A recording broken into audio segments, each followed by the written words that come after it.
It is weird that products are designed now to like make us feel certain ways morally. And it's funny because like no one knows this, dude. The first company to do this was Stouffer's.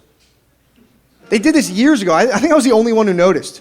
Stouffer's had this thing, it said, let's fix dinner. That was their whole campaign. They didn't do anything. They just put a fact on all their boxes of food. The fact was families who eat together more than 5 nights a week are 50% less likely to have children who abuse drugs and alcohol. That was it. You would just go, yeah, okay, sure. It's got nothing to do with Stouffer's. Like if your mom's at home microwaving your dinner 5 nights a week, there's a good chance that she does drugs and alcohol, dude. I'll take it somewhere a little bit lighter right now. Any cat owners in the room? Do we have any cat owners? Yeah, give it up for cat. Here's the thing. I recently became a cat dad, guys. I am a proud cat dad. And like, I never liked cats. My whole life, I never liked cats. I was always a dog person. Grew up with pet dogs. Thought I'd always be a dog person. But a stray cat showed up in my backyard one day, and I was like, whatever, fine, I'll take care of you. And I love the cat so much. I mean, she has taught me so much about the world.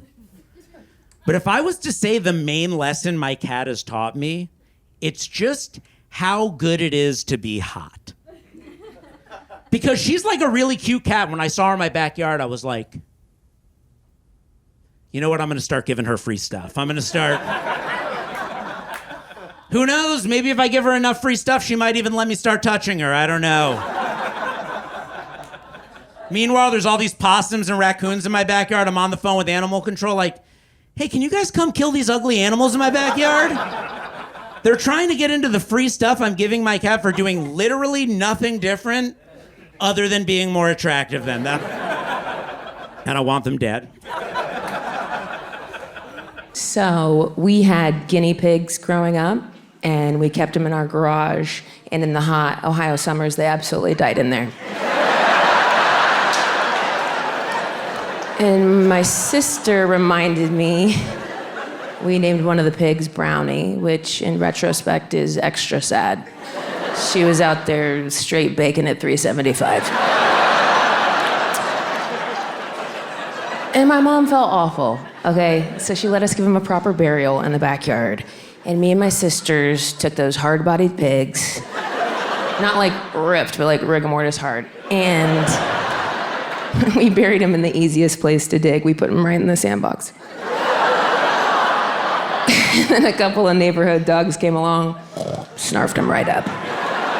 It was a tragedy all around. And I really feel like it could have been avoided if we just had a dad.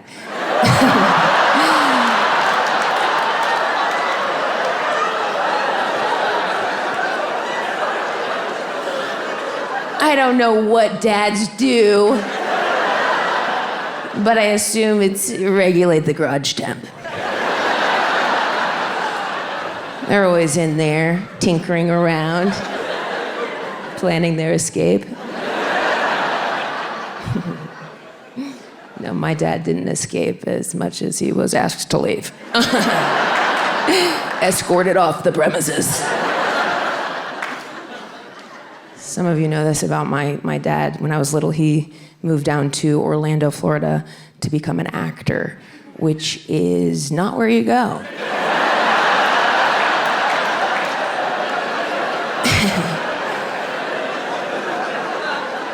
He did land a few gigs. He was an extra in the television series of Swamp Thing. He was a truck driver in that, and that's it. And they took things into his own hands, started his own business, and now he's in the sign spinning biz. He calls it live roadside commercials or character directionals. He likes to devise a character and then present it to the cars. He's a leprechaun in front of this Irish pub called the Kerryman, for example, and the rest of his characters are available on his website. So we grew up, around a lot of costumes, like thrifting and going to Ray's Circus of Value and stuff. For example, like he loves a morph suit. You know what those are? It's like what Olympic speed skaters wear, but there's like no hole cut for your face. So you're just like in a single Lycra suit, just one color, head to toe, no skin showing. He wears an orange one in front of the Orange Julius. It doesn't rain that often in Orlando, and he called me one time after a shift. He said there was a sudden downpour and I almost waterboarded myself. I was like, I couldn't breathe, it was stuck to my face, my fingers are covered, the zipper's on the back of my head, I nearly died. I was like, I had to get into the car, I was so embarrassed. I was like, it's only embarrassing when it's wet? Or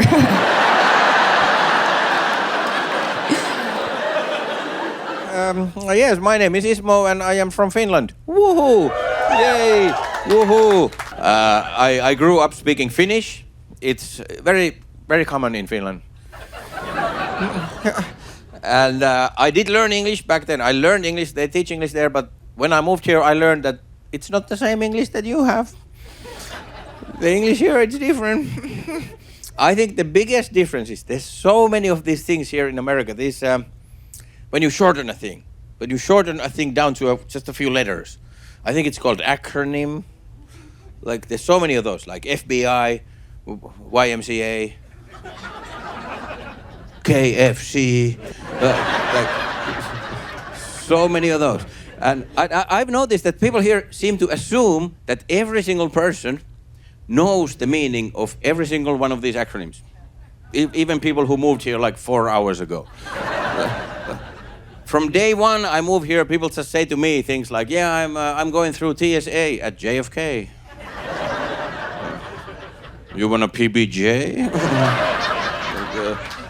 I have a PhD and I take CBD for my ADD.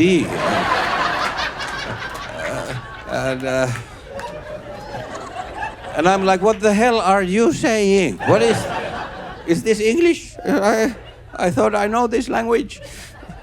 Because they teach English in school in Finland, but they mostly teach words. Remember those? I know so many words, but not these acronym things. Because even official papers here assume that you know these things. I moved here, I had to fill out a form. First line on that form, D-O-B. No explanation. Just D-O-B, empty space. Now I know it's date of birth, but back then I was like, this could be anything. Dead on the beach. No.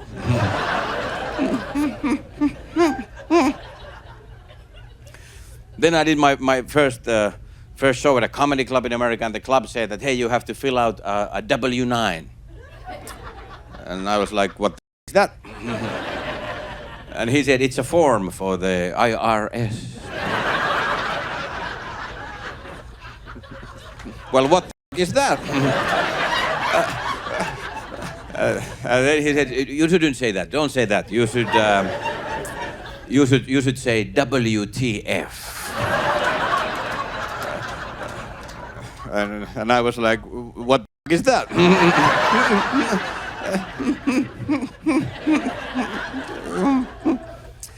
Because back home in Finland, we just don't use these acronyms that much. Like now we have a little bit more, but when I was growing up there, we had two.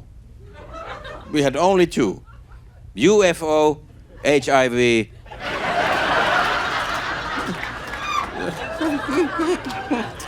The only two. And I don't think we even realized that they were shortened from something. Like we didn't pronounce them like UFO. We just said UFO. And we still say it like that. We still do it. It's faster. But here it's everywhere, and people assume that. Turns out, even in Canada, I went to Vancouver, Canada, first time ever. Immediately when I arrived there, people asked me that, hey, have you ever before done a show in BC? And I was like, you mean more than 2,000 years ago?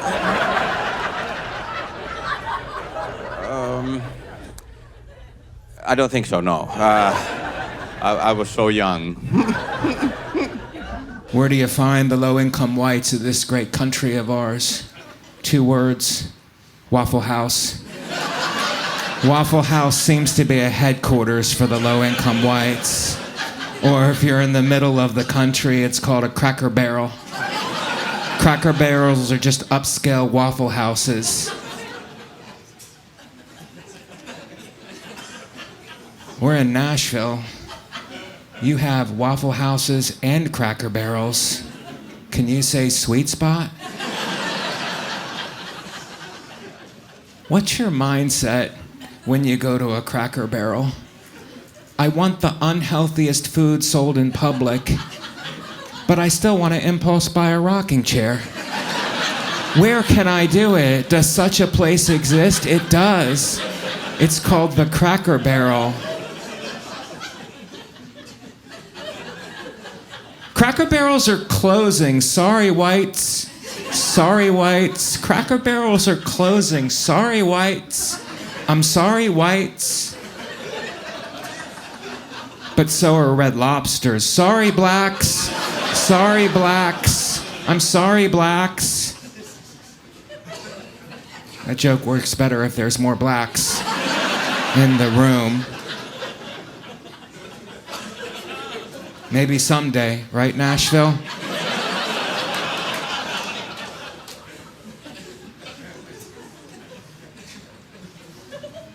We don't have Waffle Houses in the north where I live. I live in New York City. We have Starbucks. And I don't like Starbucks. I don't like the pretentious energy in Starbucks. You walk in, everybody's on their laptop. I guess writing their screenplay. You know what I think they're doing? I think they're laundering money. Something borderline illegal. So I walk past the pretentious people and I wait in line for the bathroom because I'm in my 50s. And that's what you do when you're in your 50s. You use the bathroom every place that you go. That's less of a joke, more of a medical fact. I don't know how it is here, but the Starbucks in New York, someone's always in the bathroom for a long time. It's one guy. He's really in there. I don't know what he's doing in there, but he's in there real good. I can tell you that. He's living his best life.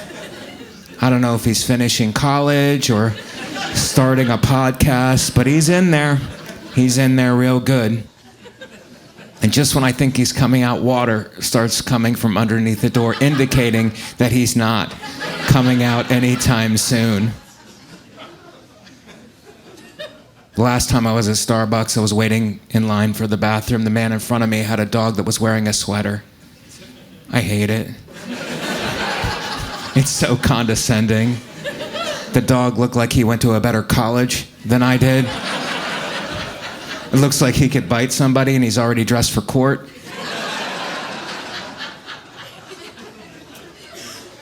The line's taking too long. I exit the line and now I'm waiting in the line for coffee, which is also very long, but it's moving. And I eventually get to the front and the girl with the purple hair goes to take my order.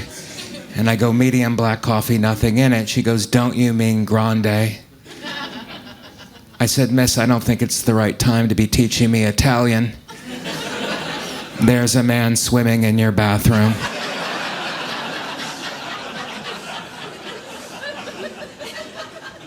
None of this is the case at the Waffle House. I went to my first Waffle House last year on the road in Mississippi. First of all, I love the name, Waffle House. House is in the name. It's very welcoming. And it's ironic because everyone in the Waffle House looks like they live in their car. I'm talking Waffle House now. I live in New York City. First Waffle House, Mississippi. I walk in, I'm wearing a shirt with sleeves, so I was overdressed. I go to the bathroom. There's no code on the door of the bathroom at the Waffle House like at Starbucks. There's no door on the bathroom of the Waffle House. Come and go as you please. Little thing called freedom you might have read about in your history books. I I finish my business and I'm walking back to my table and it's Mississippi. I'm looking at the back of people's heads and it's mullet, mullet, head injury. Mullet, mullet, head injury. Mullet, mullet, head injury. Mullet, mullet. I get back to my table and that waitress is a talker. OMG. I knew everything about her in a couple of minutes. Mother of 5, all cesarean. I know that because she showed me the scar as I was eating. Things move quickly at the Waffle House, guys. 1 minute you're discussing menu options. The next minute you're running your finger along a cesarean scar of a woman you just met. 3 of the 5 kids she had during the lunch rush at that Waffle House. The other 2 she had in a bathtub full of moonshine. Mississippi baptism.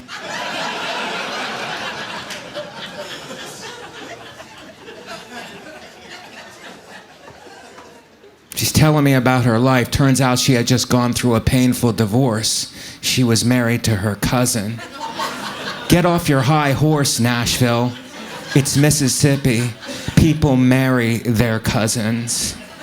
And I have empathy for that because if you're dating your cousin, you kind of have to marry your cousin. Because how do you break up with your cousin? What do you even say? Look, I just want to be family.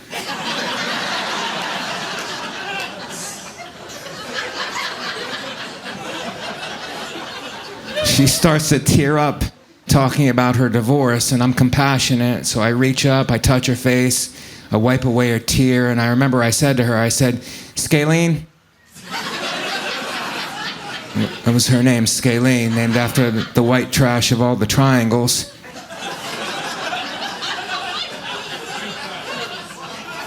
I said, Scalene, you did the right thing by getting them youngins as kids, out of that toxic relationship. And out of my peripheral, which is a word they don't understand in Mississippi, I see a man choking. He's a big redneck, no disrespect. And out of instinct, I yell, is there a doctor here? Not realizing that I'm at a Waffle House. Probably not a doctor at a Waffle House. Now I looked at the people's faces and I thought to myself, more a chance of a doctor than a dentist. No one has teeth in Mississippi. Are you guys gonna get these jokes or no?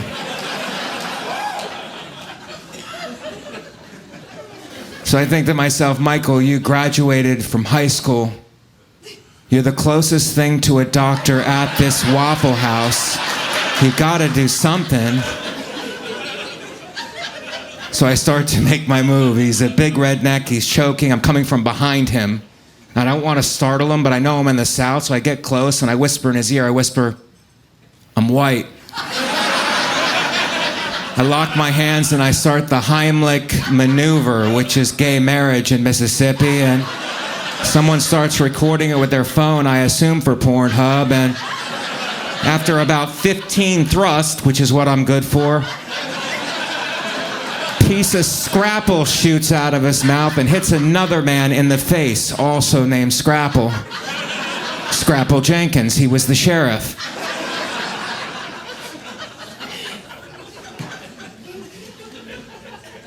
So I head back to my table and I'm sitting there contemplating the meaning of life, and my waitress, Scalene, she comes walking towards me and I notice she's limping. And we're friends at this point, so I call out to her. I say, Scalene, baby girl? Do you got the scoliosis? She said, nope, Ferris wheel accident. Did you guys know Mississippi is 50th in education, but number 1 in Ferris wheel accidents? It's the silent killer. There's 2 types of people in Mississippi. People who've been injured in a Ferris wheel accident and people who will be injured in a Ferris wheel accident. It's an epidemic. Any Chinese people in the crowd? Any Chinese? 中国人吗？你们是中国人吗？你是中国人吗？ I'm from Australia, mate. Oh, you're from Australia, okay. 我说中文你会听得懂吗？一点点。一点点，哇，挺好。那我跟你说中文，你如果跟我说中文，没关系。你父母是哪里的？中国人，哦，中国人，中国哪里？上海。哦，上海，哇，挺好。哇。谢谢。 Don't worry, they get uncomfortable. The crowd get uncomfortable because I'm prepared for the future and they are not. So it's difficult. Also, can you please verify that I was actually speaking Chinese? Because I know some people are like, oh my God, I saw the most racist thing yesterday. This white guy was on stage. He was like, any Chinese people? And then he chung-chung-ching this guy at the second table. I was like, fuck, cancel this guy already. Like, oh my God. Cancel him, seriously. Yeah, it is. It's, you know, it's weird having a food allergy because, like, you know, people on, like, weird diets all try to recruit you. When they find out, they're like my brother was a vegan for a while. He's like, dude, you got to go plant-based. He almost had me. Like, I do like the idea of not hurting animals. I was like, that is pretty compelling. But I have a problem where I always see both sides of things. So I also kind of dig the idea of killing a creature and absorbing its powers by eating its flesh.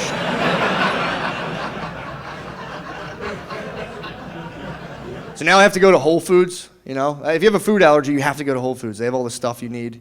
It's annoying because it's all so expensive. The food there is just ridiculous. And it's also like a culture shock to go from like a normal Philadelphia grocery store to Whole Foods. So you go to Whole Foods, everyone's all like, ah, they're all peppy and like, well, hey, what's up, man? Like, I'm used to like regular cashiers at like an Acme. Just ladies just fucking slumped and defeated, dude. Just a grandmom with 2 big wrist guards on their arms, slugging at Deer Park, like, ugh. Just wiping tears off the belt. That's what I'm talking about. You go into Whole Foods, they pick up every item, they're like, oh, what's this? I never had this before. It's like, of course you haven't. You're a cashier. You can't afford this shit. Get the fuck in the bag. Everything there is expensive, dude. Everything at Whole Foods is super expensive, and the reason why, it's kind of a weird reason, like every product at Whole Foods is designed to make you feel like you're a good person. Like everything, you pick up a bag of sugar, it's like 2% of the proceeds of the sugar go towards some kid in a fucked up country. The kid is so sad. He's having such a bad life, and his mom's mean to him too. And if you buy the sugar, we'll give him some shoes maybe, and you're like, oh, that's nice. I get all invested. I'm like, my boy's out there. And you fill your cart with all this stuff. You're like, dude, I am a good guy. And then you go check out and you see the sales tax. And you're like, that goes towards bombs for that same kid. Dang it.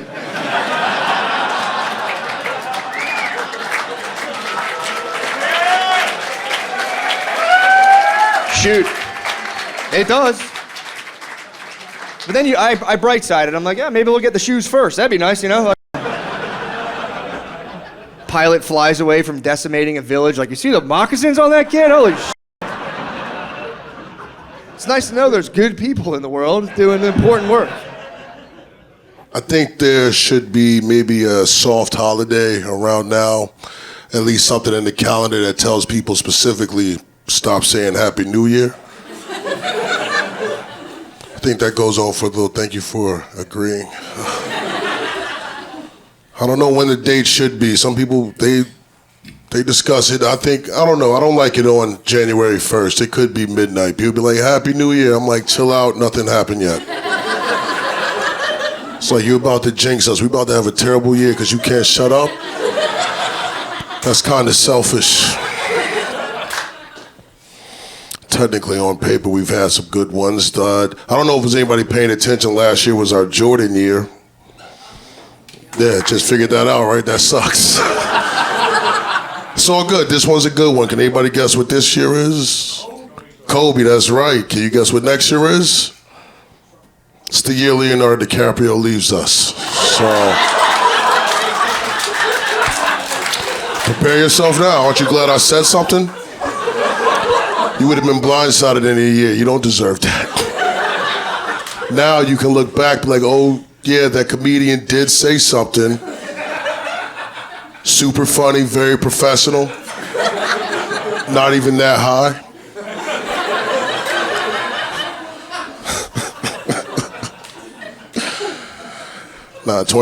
Last year was fine, I guess. I learned a few things. What's one thing? Oh, I learned that LL Bean is a clothing store. This whole time I thought it was a coffee shop. I don't even drink coffee, so I never walked in to fact check. I just kind of lived in this lie, just oblivious, in a bubble. I was even arrogant about it. I've even seen people with like LL Bean on their shirt.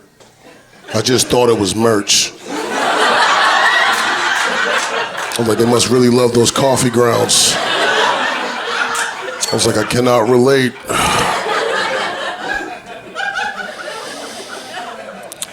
Was supposed to go to the movies this past weekend, got kicked out the group chat.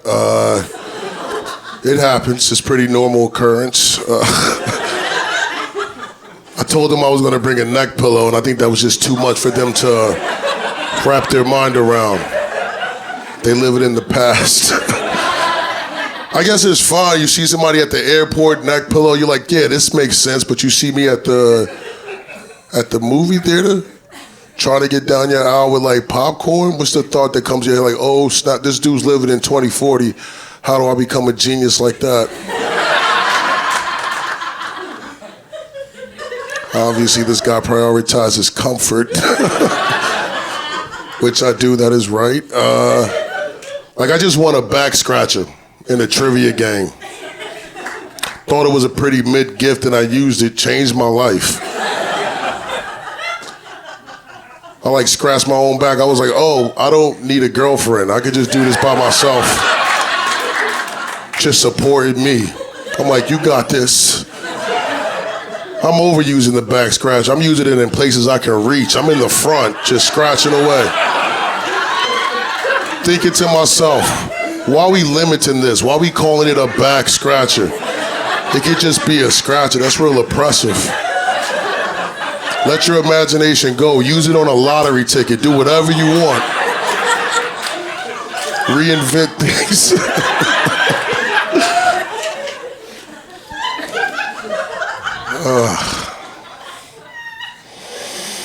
What else did we learn? Oh, I learned that July 1st is Canada Day last year. Same response I had. That's fine. That was honest. Don't be upset with yourself.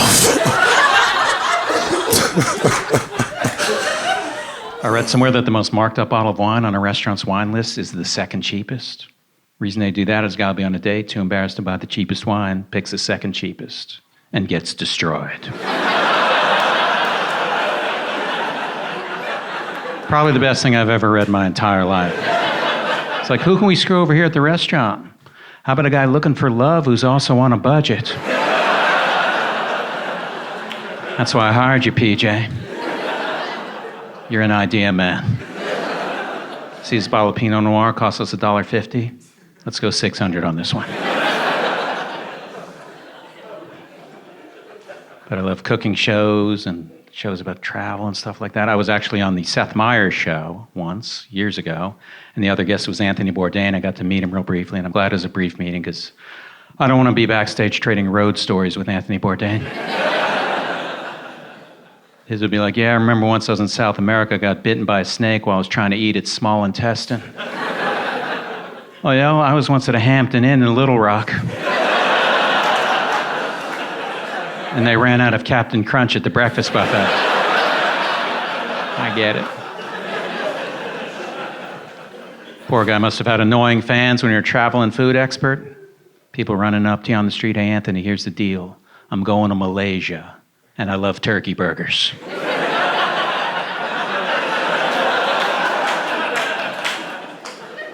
Anthony, best Rice Krispie treat in Paraguay. Let's hear it. Anthony, I'm going to Dusseldorf and I love empanadas. I need your top 5.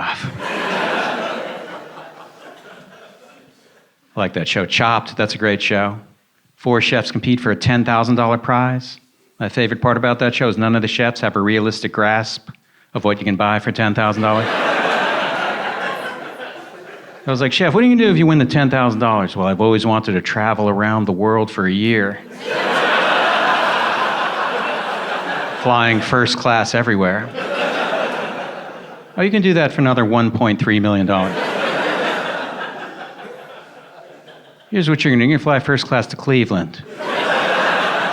Take a megabus to Columbus. Fly back premium economy from Columbus with a 5-hour layover in Cleveland.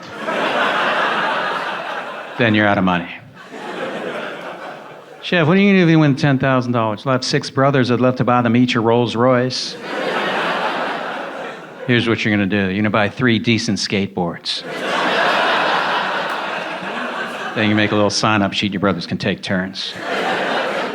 Chef, what are you going to do if you win the $10,000? I think it'd be great to buy my mom a house.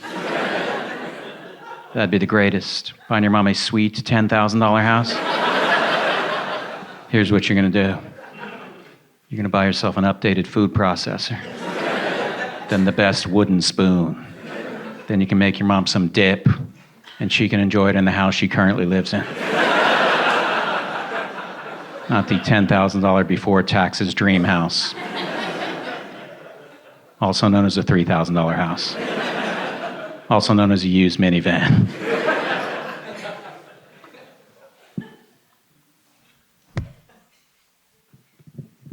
It's fun being a comedian. Work at night, have all day to have some weird days. Had a weird day recently, went to the podiatrist, then I adopted a kitten. That was my to-do list for a Tuesday. It was great. I was at the podiatrist's office, stretched out, looking down at my little toes. I was like, oh, I can't imagine anything cuter than that. 40 minutes later, holy shit, what was I thinking? Finally found something cuter than my little toes. Little baby kitty cat. It's fun being a new cat owner, get to buy her stuff. I was on Amazon looking at cat treats. Found the brand of cat treat. There's a bunch of reviews next to it. Saw there was a 1-star review. I was like, ooh. I got to read a 1-star review of a cat treat. This was the entire review. My cat didn't like this. How's that? Guys at his keyboard, I'm going to keep this lean and mean. My cat didn't like this. I could just see that guy at home. Hey, Pockets, come here. Got some new treats for you to try. What do you think? Oh, you don't like them? Well, don't worry. Daddy will bankrupt the company.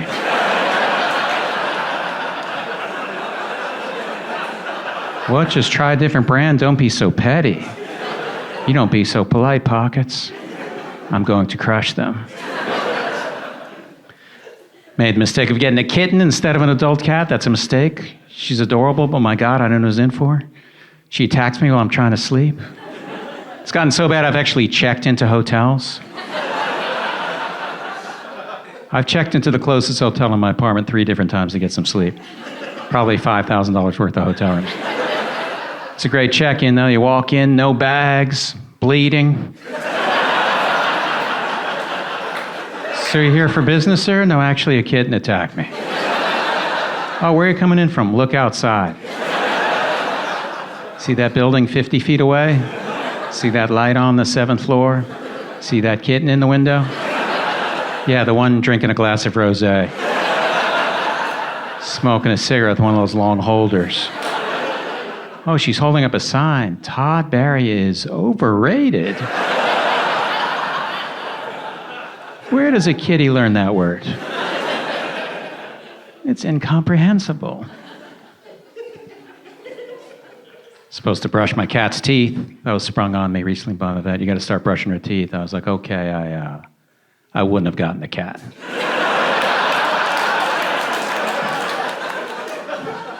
Just saying, had I known, I would have considered it for 1 second. But it's too late. I love her. So I went on YouTube looking for tutorials how to brush your cat's teeth. Thought there might be 1 or 2. There's thousands of them.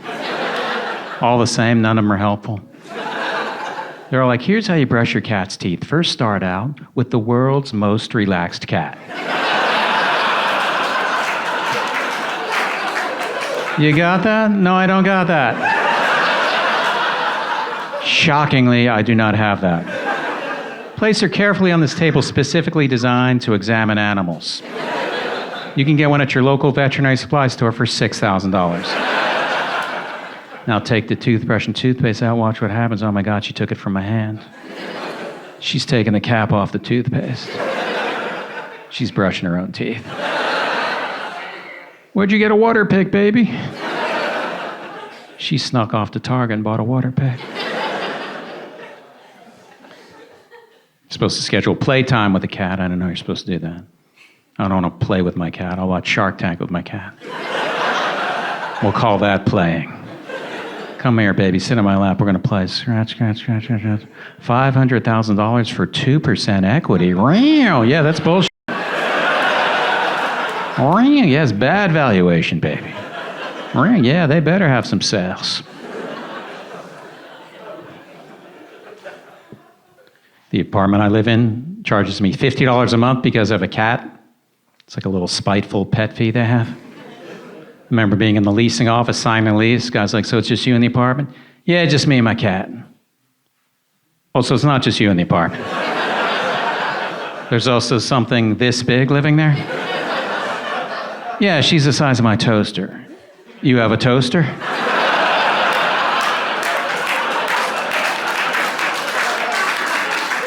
You gotta come clean with me, my man. All right, I have a couple of spoons also. Okay, we're gonna go 50 for the cat, 30 for the toaster. $8 each for the spoons. I can make that joke last 19 hours if I wanted to. Think of all the objects I didn't mention. They have cat cafes now. Coffee shops with cats roaming around in them. They're great. I went to one in New Orleans. The only thing better going to a cat cafe, going to a cat cafe alone. The only thing better going to a cat cafe alone, showing up and being the only customer at the cat cafe. It was just me and 150 cats. I was just walking around like I was the king. Tell me about the gray one. Seems a bit moody for a domestic Shorthair. Why is the tabby not playing with the ragamuffin? They should be friends. Let's try your coffee. Mmm, delicious. Coffee always tastes best when you drink it near 7 litter boxes.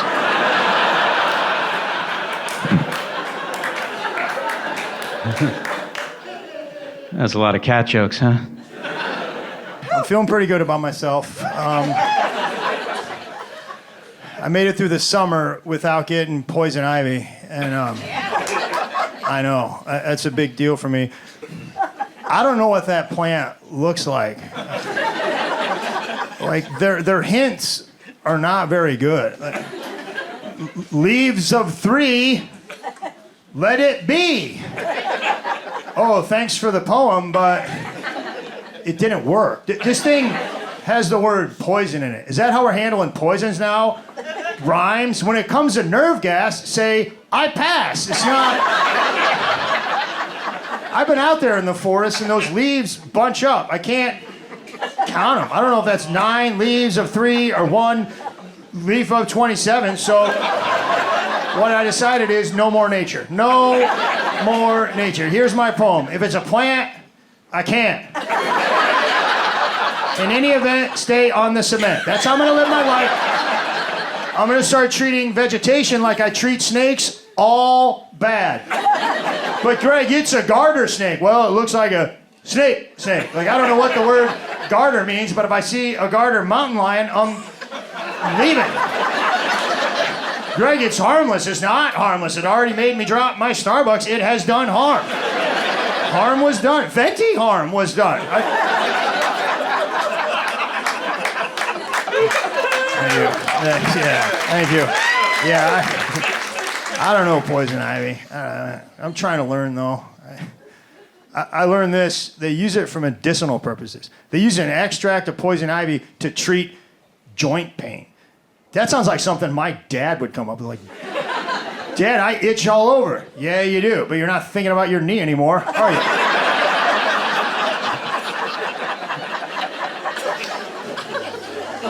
There's a snake rhyme. You guys know this?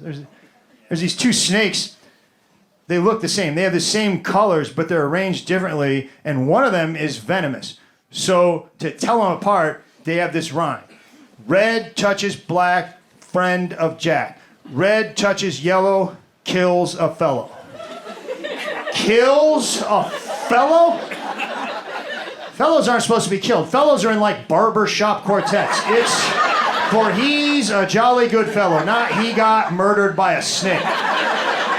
Here's a better snake rhyme. No snakes. If you're out there in the woods and you see a snake, don't stand still and recite poetry, because somewhere between kills a fellow and friend of Jack, you're gonna get what snake experts call bit. It's not...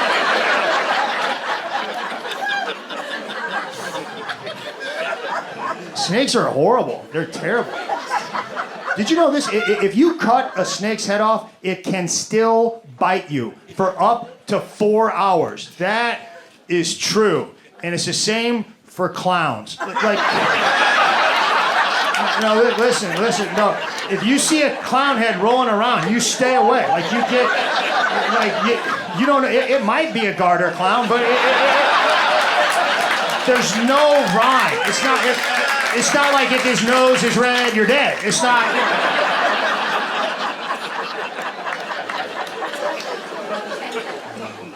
I don't know poison ivy. I don't know trees. That's embarrassing. Our house is the one with the big maple in the front yard. You can't miss it. I can miss it. I'm gonna miss it. Here's the trees I know. Christmas.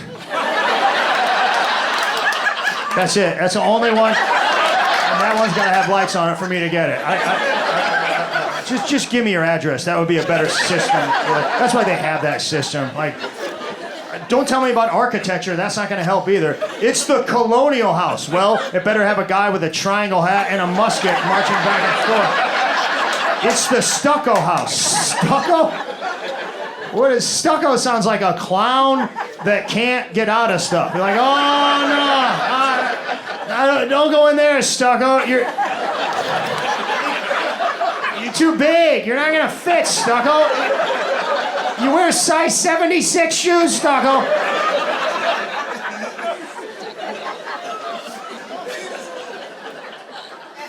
right, I've been up here for a while. I better get to it. I know why you guys came. Let's talk about Walgreens.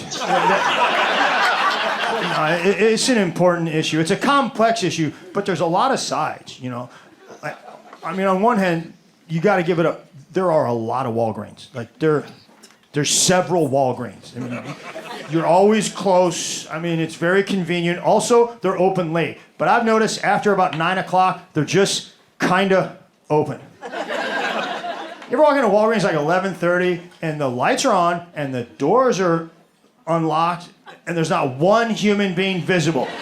It's upsetting. It feels like something horrible happened right before I got there. Like, what? Did a cheetah get loose in here or something?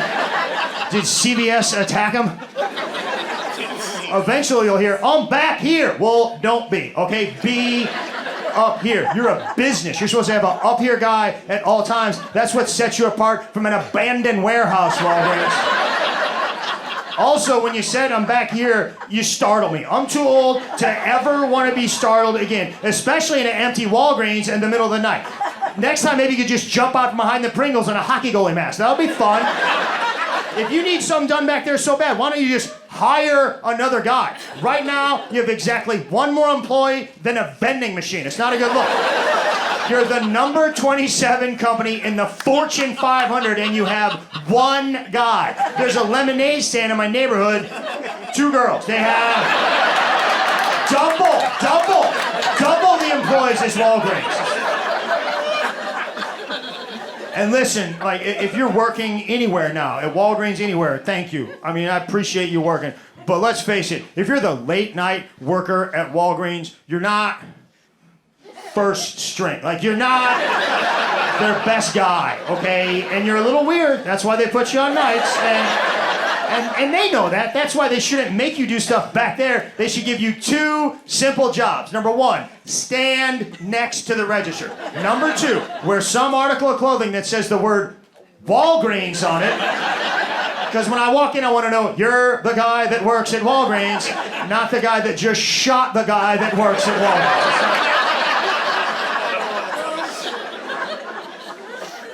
Walgreens. Another thing. If you're a thief, if anybody in here is like a shoplifter, or you steal, I mean, I can see a couple of you. I can see it. I wasn't going to call you out, sir, but I mean, if you're a thief and you go to Walgreens at 11:30 at night and there's not one human being visible, take a couple of things. Like, just take some stuff. That's how we're going to get a permanent up here guy, is if you dirtbags start stealing late, they will staff up. Now, listen to me. Stealing is wrong. It's bad. If you don't steal, don't start. I'm just saying, if you happen to steal from Walgreens during the day, could you go a little bit later? Like that, it's going to be better for you. You're going to get way more stuff, honestly. It's trick-or-treat in there after 11. Like, nobody's watching. And if you get in trouble, you're fine. Go in front of the judge and say, Your Honor, I walked in, there was not one human being visible. How was I supposed to know it was a store? It felt more like a place where you just take stuff. You know that take a penny, leave a penny thing? It felt like that, except for you take a lot of stuff and you leave it. You leave. You just leave. You leave. They're not good at night. I mean, they're better during the day. They're not killing it, but they're better. They're better. You go during the day, there's gonna be an up here guy. Okay, there's gonna be somebody next to the register, but one somebody. Okay, that line could get to like 7 people, still one. It's got to get to like 11, then they go, Chuck, we need you to come up front. Wait a minute, you had an extra guy back there the whole time?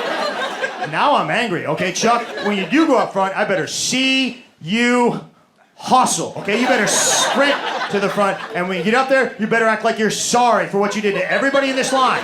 Just get right to work. Scan, scan, scan, no chit-chat. Scan, scan, scan, no chit-chat. Matter of fact, if you're a customer at Walgreens and you get to the front of the line, no chit-chat from you either. You can talk to the cashier, but business conversation only. This goes mostly for you old guys, okay? I know that's the highlight of your day, sir. I know you've been waiting to get in there all morning and chat it up with the cashier. But we don't want to hear it, right? You think we're going to get in the rain tonight, literally? Shut up, old man. Shut up, we're not retired back here. Just get to your business talk. We know you have business talk because there's never been one old guy that got to the front of the line at Walgreens and did not have some sort of a price discrepancy. Every time. $1.25 for a Snicker bar. The circular said 18 cents. The circular? The circular from 1756 might have said that price, sir.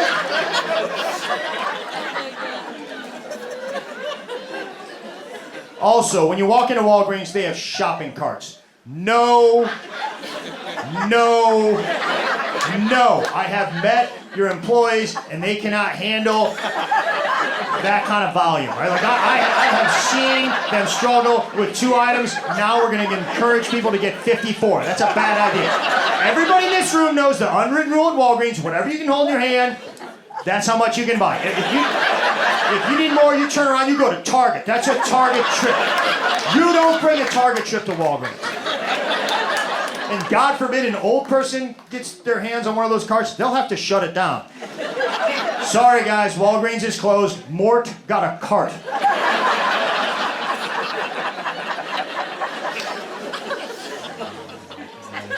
And listen, I think you guys are looking at me like, well, this guy hates Walgreens. I don't. I love Walgreens. That's why I'm so hard on them. I mean, that's my pharmacy. I've been going to the same Walgreens my whole life, and I think they're good. I think they're better than CVS. Close, but I think they're better than CVS. And you guys are probably like, wait a minute, Greg. You said Walgreens has 1 employee. How could they be better than CVS? CVS has 1 employee for every 5 stores. That's how they do it. So, where's the checker? He's in Chillicothe right now. Like, he's just not... He'll just wait. He'll be here. Show some patience.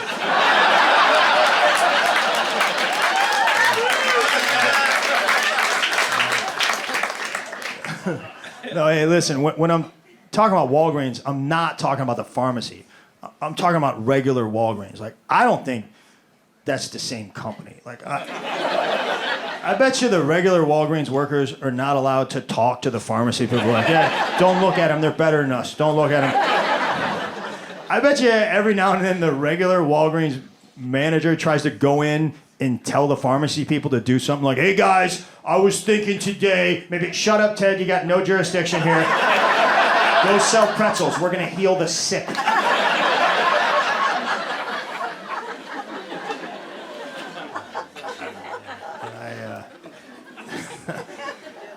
I mean, Walgreens has good stuff. I mean it. Like they're open on Christmas, 24 hours.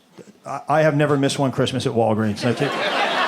Greg, did you go to midnight mass? No, I went to 11:30 Walgreens. Here's what I do. Okay, I have a tradition. Every Christmas Eve, I wrap gifts, and I get sick of it real quick. And I go to Walgreens and I buy a bunch of those holiday gift bags. You know what I'm talking about? It's their perfect way to say, hey, I want to spend money on you, but not time or effort, okay? Here's what I'm gonna do with your gift. I'm gonna throw it in a bag, I'm gonna crinkle up some garbage and put it on top so we can't see what's in there for 13 seconds, and then we're gonna pretend like I wrapped that gift. That gift is about as wrapped as bubble gum under a desk. It's not wrapped. My dad uses holiday gift bags, sorta. When he buys your gift at the store, they put it in a bag, and that's what you're getting on Christmas morning. And it's gonna have a couple of his items in the bottom that he forgot to take out. You're like, oh, foot powder, Dad, thanks. Give me that. My grandma, Nano was the greatest gift wrapper in history. She wrapped our gifts in maps. Isn't that cool? Like, yeah, I wish I would have saved them. My grandma worked for the Defense Department in mapping. She did, and she would bring these maps home from the office. I don't know if she was supposed to do that, but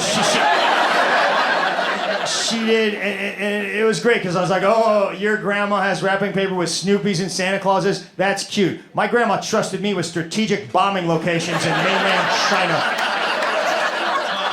It is cool. My wife's a black woman. She can say like whatever she wants. Total freedom of speech. It's awesome. She'll drag me into conversations where I have to be like, hey, I don't know if you know this, but white guys are kind of on house arrest right now. You go ahead. Yeah, black women can say whatever they want, except for Whoopi Goldberg for some reason. They're on Whoopi's ass, man. It annoys me. She would apologize recently for using the word gypped. Yeah, she would apologize to the American gypsy community. She had to burn 30 seconds of primetime TV to say sorry to 4 toothless carnies.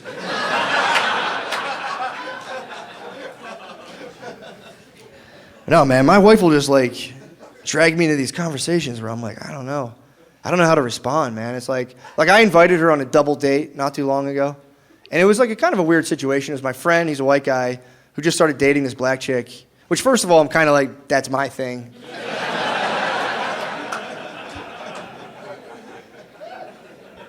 Yeah, that's kind of annoying. And then it's like, you don't want to go on a double interracial date. Single date's perfect, because like you guys, like, we're saving the world, we're so tolerant. Once you're in like a double interracial date, now you're like enthusiasts or something. It's just swirling a glass like we like what we like. You know, it's weird. But I told my wife the situation. I'm like, come on, man, we should go. You know, we haven't been doing anything. Let's go on the date. My wife was like, what kind of black is she? It's like, level 2. I don't fucking know, man. I can't possibly answer this. I learn about a lot of white stereotypes too. Being with, I hear stuff I'm not supposed to hear. There's a lot of weirdly specific stereotypes about white people you guys probably have no idea about. I always like walk in on conversations where I hear them and I'm kind of like.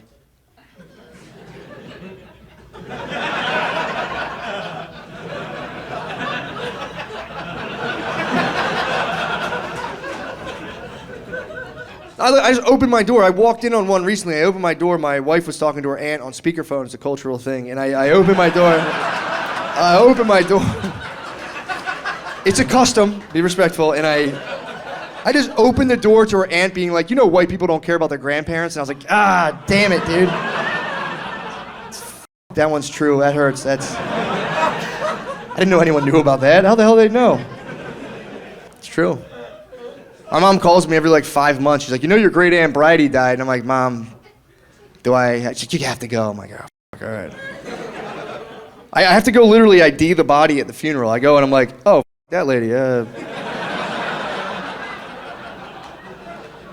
hate funerals. Then you have to like try to like talk to a dead person in your head. It's always I just panic. I don't know what to say. I just like, it's just like I just rattle off some Ice-T would say on NCIS. I'm like, crime doesn't pay, you punk, and I fucking walk.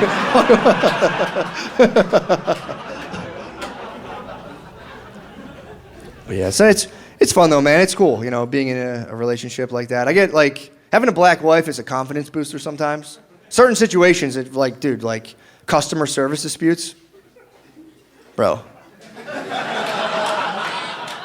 Black ladies are like the Navy SEALs of customer service, dude. It's crazy.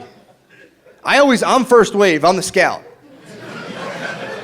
I go up, I'm like, hey, I noticed our flight's delayed. Do you know how long that's going to be by chance? I'm like, sir, shut the up, dude. Sit the down. I'm like, all right. I always give him another chance. I'm like, are you sure?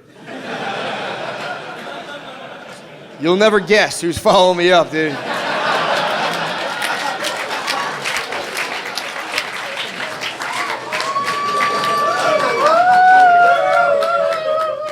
I just tell, I'm like, it was that lady right there. She comes back 5 minutes later with like a $50 gift card. She's like, we're taking off, throw it on the pile.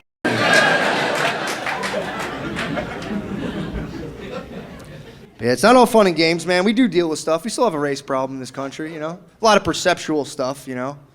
Like, there's just, like, sometimes you will just be looked at differently, and it is what it is. Like, here's the thing. I bought us a pair of matching sweatpants from Walmart. I thought it'd be funny. It's not. Nobody likes it, but they're these, like, patterned, weird-looking sweatpants, and, like, we still have them. So sometimes, like, laundry just works out the way we're just out of stuff, and we both wear them. We don't even think about it. We'll be out, like, running errands in our matching sweatpants, and we'll be, like arguing in the electronics department at a Target, and I'll see the people looking at us who work there, and I know they're thinking we're one of those crackhead couples. I know what they're thinking. They think, you know, those couples that like walk along the side of the highway together? Just visibly bound in failure for all to see. Just, you know, those guys? They always make me laugh. I'm like, why the highway? What the hell? Checking Google Maps. Like, it said it's going to take 5 days and 4 hours. We got to take the turnpike. Come on. I love those guys. It's like the heroin Oregon Trail. You see them out there, you're like, God damn. Prospectors. You see their sweatpants catch the wind, you're like, oh my God, it's beautiful. Yeah, we argue, it sucks. I hate arguing with my wife. I wish we didn't, but we do. We've been together for so long, it's like embarrassing at this point, you know? Because we don't even have anything to argue about. Our arguments are like, they're like abstract. They're like philosophical battles at this point. They don't even, it's like, my house is like ancient Greece, dude, when we argue. Like, my wife, it's like stupid stuff. Like, I'll be downstairs, she's like, hey, make sure you load the dishwasher before you go to bed tonight. And my brain does that thing where it's like, delete. Control-Alt-Delete. I don't do it on purpose. My mind's just like, this other thing's more important, and I hate that I do that. But then the next morning, you know, it all crashes down on me. She's like, why didn't you load the dishwasher? And I'm like, I forgot. She's like, how did you forget? And I'm like, you want me to explain the absence of thought? It's a logical fallacy, and I won't. We argue over the toilet seat. That's so embarrassing. I hate that, man. Just so stupid and cliche that, you know.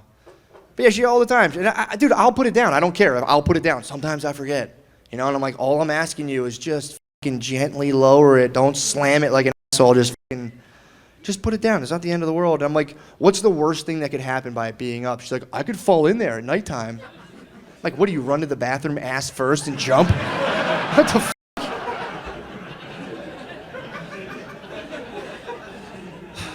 So now I do. I put it down every time, but I also put that little one too. I put that down like, f you. I drop that down, and I pee on it a little.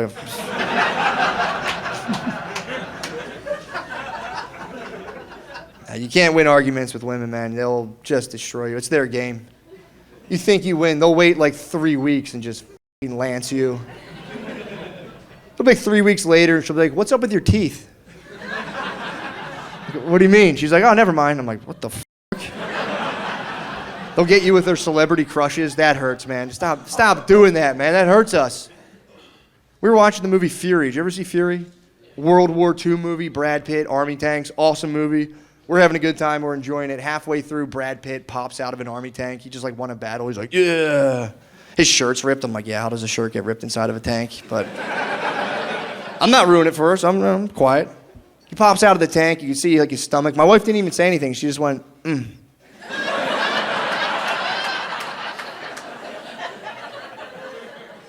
Now I'm watching a whole different movie.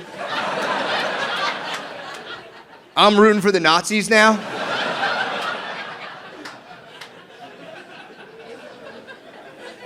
I'm Googling shit. I'm like, yeah, the economy was pretty f***ed up. No one wants to talk about it.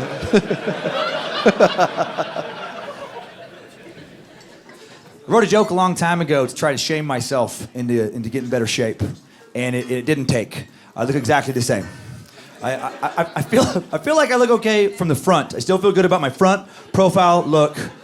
Not as happy with the side. And for a long time, I didn't know what I looked like from the side. And then somebody took a picture of me when I was not wearing a shirt or sucking in my gut or aware that cameras were present.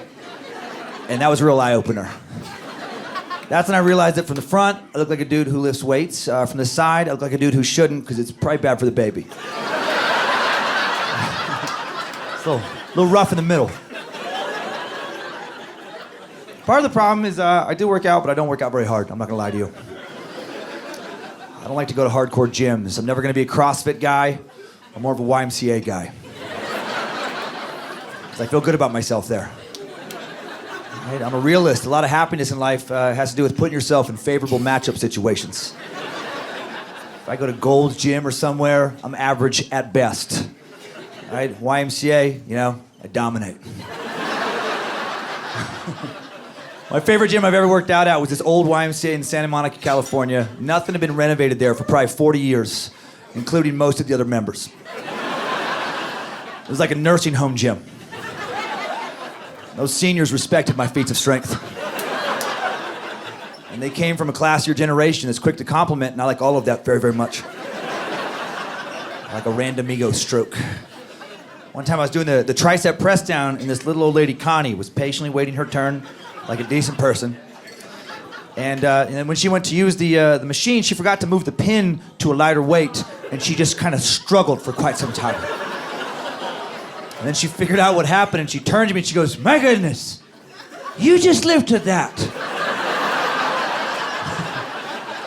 "Well, aren't you strong?" "I couldn't even move it." And I thought that was adorable. I also thought, of course you couldn't move it, Connie. Look at yourself. Like 90 pounds, old bird bones, paper mache. Are you kidding me, Con? I'm pre-gaming on creatine, whey protein shakes. You look like you're getting ready on hard candy and formaldehyde. Why don't you look at that fan, Connie? Look at it. I turn that fan to high, you're stuck to that wall. This is my gym, Connie!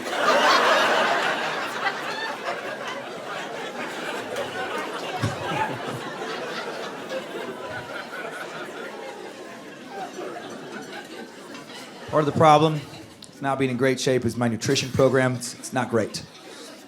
I live in a house full of a lot of mixed nutritional signals. My wife, she says she wants me to eat better, my wife Lindsay, but I don't necessarily believe it. Because her actions don't go along with her words. She'll say she wants me to eat healthier, but then she bakes me delicious treats. Because she loves me through food. I think it's competing instincts inside of her. Part of her does want me to, eat really well so I can live a long time and she doesn't have to die alone. But another part of her wants to fatten me up just enough so that no other woman will ever want me. Because that makes her feel secure and safe. But she'll do this ridiculous thing where she'll make my favorite treat. Like she'll make me chocolate chip cookies with like little walnut chunks, and then I'll start to eat them and she'll be like, "Dan, what are you doing? How many of those are you going to have today?" I was going for all of them. "I'm sorry, I thought these were delicious cookies. I didn't realize you had baked me shame biscuits and guilt wafers." Here in New York, we dealt with that, that terrible air quality last year for like a couple days.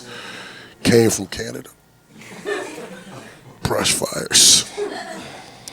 I don't know, it was a major inconvenience. I was like, we should do something back to Canada, right? Don't let them get away with this. I had to search all over my apartment for a mask, looking under old mail inside my couch cushions. I found one. I was like, I hope this is safer. It was not. I wound up getting COVID from 2021. That was just chilling in my mask, waiting for the get back. As soon as I put that mask on, it was like, there you go. I was like, I can't smell. Not a single Canadian apologized either. Didn't hear a single sorry, eh? That's like their favorite thing. You gotta pay attention to these guys.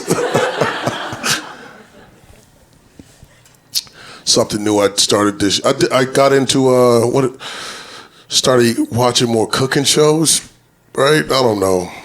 It gave me a different perspective. You call them Hot Pockets. I call it Pizza Wellington. A little bit on the culture side right now. Thank you. What else? Got into vision boarding. I thought you guys would applaud. No, it's fine. It's all good. It's all good. I got into it on my own. I saw a homie doing it. I was like, that's like adult arts and craft. I can participate. Only issue is I don't know how long it takes to have to like complete the visions. I keep getting different responses. Some people say, oh, you have a week.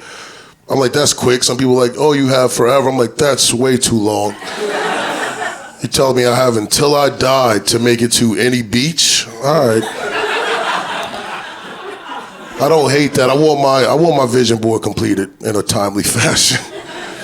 At this point, it just looks like a grocery list with cutouts. It's like Nike socks, deodorant. I even wrote a note to myself. I was like, get a sandwich named after you at the deli, right? That's motivation. That's probably the hardest thing on there. Just got a letter the other day from the IRS. Well, I got it like a year ago. I just recently opened it up. Didn't even get a chance to read it. Had to throw it right in the garbage. Was not on the vision board, so my hands were tied. I tried to open it. I got like a paper cut. I was like, that's the universe. I was like, I hear you, buddy. Lost a phone recently. Left that in the back of an Uber. Tried to email them to get the phone back. Driver never replied. I assume he found my phone, saw it was an Android, and then threw it out the window. That's funny? Okay. It's all good. I got another one, so we back. Still requesting that other charger, right? Nothing changed. But I try to be patient. I waited for like a week, hoping to get this phone back. Like I said, never responded, which was tough because I forgot how hard it was to have to look at people in real life. Like it was just that or stare at my empty hand, which was a lot of back and forth. I was like, I don't want to know my future. Started wearing headphones plugged right into my pocket, just bobbing my head to silence. People thought I was rapping to myself. I was just saying, this is BS over and over under my breath. Did not appreciate that phone. That's the problem. I took it for granted. I played a lot of games. Like I would type in walking directions and then I would just jump in the car. Just to impress my phone. My phone would just get confused. Be like, how'd you get here so fast? I'd be like, whoa, mind your business. You in my pocket. I'll pay the bill. It's not how this works. You got to establish dominance over your phone. Let it know that it's not that smart, all right? I give you life. It would just autocorrect words that already exist, right? It just change them, right? Like I would type in the word they, and they would just be like thus.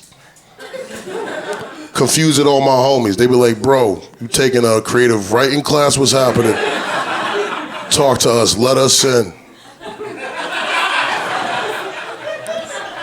Had a homeboy hit me up. He was like, bro, let's go hit this bar, grab some drinks. I tried to reply back, say I was broke, but it auto-corrected to broken, which ended that conversation.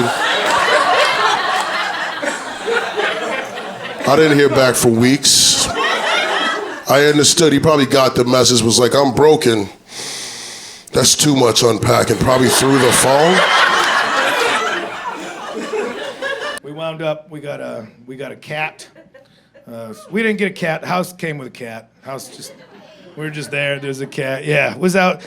We weren't even sure the cat was real at first because it was up. Look at it. Looked. There was some real Pet Cemetery action. Covered, scrub brush, and just it's missing some ear. Had like David Bowie eyes, you know. What are you looking at? Everything? Nothing? What's going on with you? It always just appear from around structures at first. It's always one of these.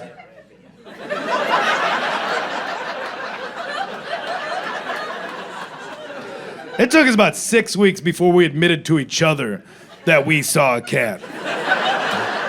I remember she said at first, like, you see a cat out there? I'm like, you see it too? All right, thank God. I was getting nervous. I thought we had hobgoblins. I don't know. I'm new to the Pacific Northwest. I don't know what's going out there. Everything's just fog and ferns. I don't know what's crambling around underneath there. So the cat seemed like it was like friendly. It wasn't like friendly, but it was like hanging around us enough. And so we're like, well, maybe it belongs to somebody, so we should find out before we start messing with it or feeding it. So we took some pictures of it, and we went door to door to see if it belonged to anybody. Also, probably a short-sighted idea on our part. It's, pandemic, global, social distance. Hey, here's the new childless, out-of-state people going door to door like, is this your cat? And people are like, get the f*** away from my family.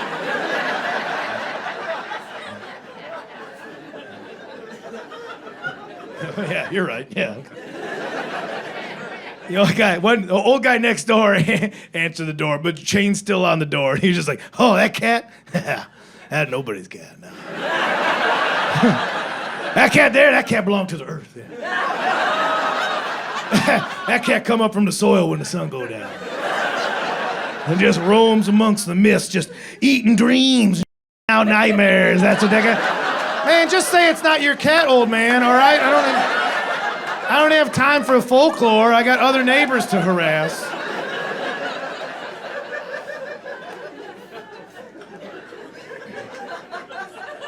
Now, we found out from another neighbor that cat had actually been like a neighborhood stray cat for about 16 years. That's how far back they can remember. This is a stray cat that for 16 years has just been living on the streets of this neighborhood, working off the goodwill of the place. So we're like, this is our cat. We're taking this cat in. So we got the cat to come inside. This is our cat. We named it as much as you can name a cat, let alone one that's been doing its own thing for 16 years. It's mostly just for reference between us, So at first we were calling it Helen. We thought it was blind and deaf. So we were calling it Helen. You know what? I didn't name it that. My girlfriend named it that. So you're not mad at me. You're mad at her. And yeah, I will throw her under the bus. Yeah. All's fair, babe. She was calling it Helen.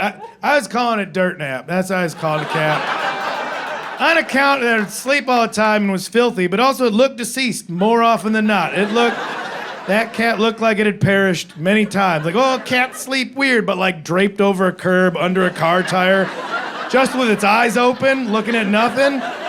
I walked up to it with a shovel more than once. It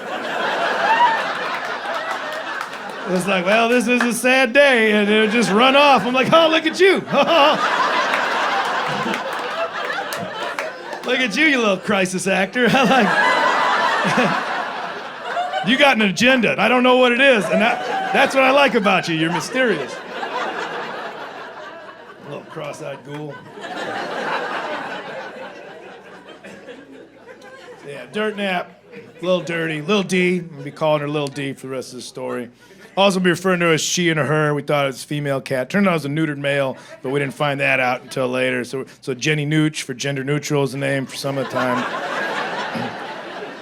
And then for special occasions, we call her Miss America. And by special occasions, just when you could say something truthful that it's more funny when you could be like, man, Miss America on the couch again. And if you can time that out right for when like a new mom is walking by an open window, they're already against us, so maybe as well just feed them. What are they doing to that future beauty queen in there? We got this cat, and we brought it in. We're like, we're gonna give this thing the best sunset years we can give it. You know, we're gonna pamper it. First, we took it to the vet, make sure it's all dialed in. We took it to the vet, and right away, the vet was just like, oh, it's got a thyroid issue. It's thyroid. It's got bad thyroid. It's got to be on a special diet, very special. That's a prescription diet. There's prescription cat food out there. Why? Who's trying to get the cat food that's not, okay, man, hook me up. Hook me up with that Hill's prescription, man. Like 5 cats in a trench coat rolling in, like, hello, we're here to pick up for Mr. Meowser. Trying to make that cat meth, dog. Come on, man, come on. This is a prescription. You can only get it from me. It's $70 a bag. I'm like, all right, you know what, man? I know it was middle pandemic, and I was all about the doctors and the scientists, but the veterinarians, I just think some of them, they know they got that giant gray area of your lack of knowledge that they can abuse about the animal camp. Like if you go to a doctor and you're like, my ankle hurts, and they're like, could be an ear infection. You're like, well, you're bad at your job.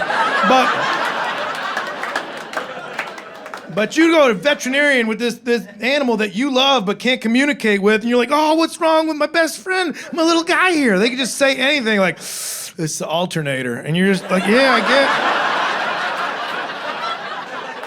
get. You know what? That makes sense because his eyes were dimming in the morning. His eyes were dimming. That's a 2003 Calico with a lot of miles. Those are city miles. I thought the timing belt was going to go first, but okay, yeah. That makes sense. What are we running on those, huh? 1,500. No, okay. That's with labor? All right, yeah. Hey, listen, real quick on the side. Say we do this in cash. You got like a similar model out back that like you can part out or... Ethical reason. Sure, no, say no more. Say no more. No, nobody's Frankenstein here. Nobody's Frankenstein. So you just gotta believe him, you know? So I come home with a $70 bag of bullshit one day. I open the door, I can see out to the patio. Lil D's outside, she's playing with a bird. Bird's dead. She's just slapping it against the house. Playing's also a real generous term to describe. She was playing the same way like inmates play handball. It's not for fun, you know? That's just maintenance in case shit goes down. That's all. The only thing missing from Little D at that point was like a cigarette behind her good ear and a teardrop tattoo. Just bitching about not making parole. Like, they got me doing the full 12, man. Ooh, if I get out of here and see that judge, you're gonna see me right back in here. And I could tell it was a fresh kill because she was about 6 feet out and getting a good return on her.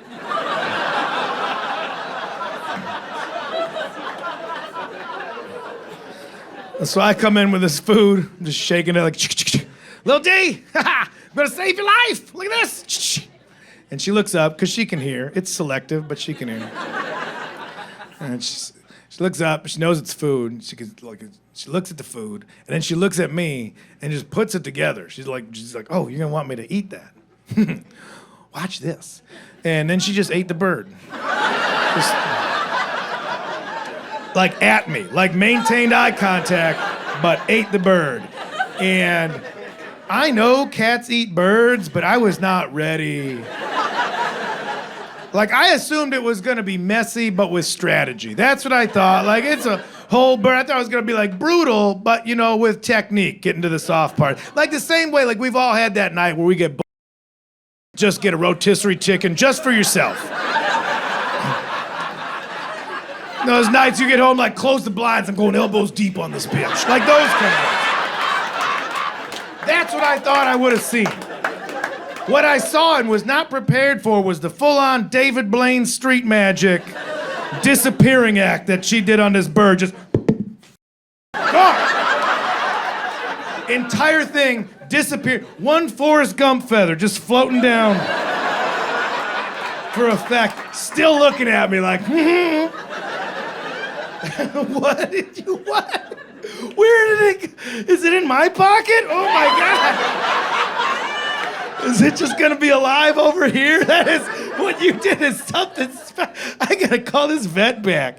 And I rang him up right then and there, like, yeah, hey doc.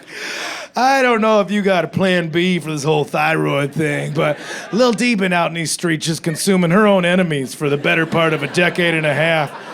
So if you got some alternatives, I'm all ears right now. And that's when the vet on the phone, he's like, oh, chicken baby food's totally acceptable for a thyroid issue, too. You can feed her chicken baby food. I'm like, oh, chicken baby food. Oh, the that's 50 cents a jar? You could have led with that, you fucking quack. So that's my life now when I'm not on the road. I'm just buying racks of chicken baby food. I'm just buying full, just cases of chicken baby food. And every morning that I'm at home, I gotta wake up and I gotta heat up a little jar of chicken baby food. Because now that we're an indoor cat, we got particular about temperature. So I gotta heat up this little jar of chicken baby food. And I throw up through my nose a little bit, just When we feed this to our human babies, you women are savages. I do that, and then I go, and then I clean out the litter pan, because these are the things you have to do when you let vermin live in your house. I go, and to get through the litter pan part, I just squat over it and pretend that I'm just an optimistic prospector, and this is my lucky day, because it's the only way to get through sifting through that, is to sit there and be like, oh, I got a good feeling, that's a big one. That one's pure gold, me and Ma don't have to live on the front. That's a poop, okay, all right. Oh, look at this one coming down the street. Woo, boy, I'd take that to the bank. I'll buy the bank with that.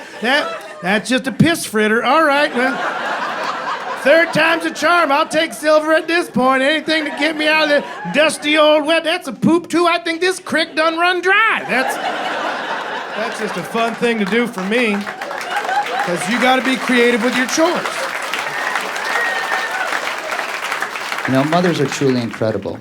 She's on top of everything before it's ever a problem. She told me this. She's like, I got this app. I want to be ready when our boys start using a computer. I'm like, they're 9 months old and 3 years old. Do we need this? She's like, we need this. She's like, this app will let us know any website they visit, even if they delete something in their search history. I'm like, do we need this? She pushes a button, up pops up a bunch of adult sites, recently visited on her home computer. And my wife was mad, very mad. And I was like, let me talk to them.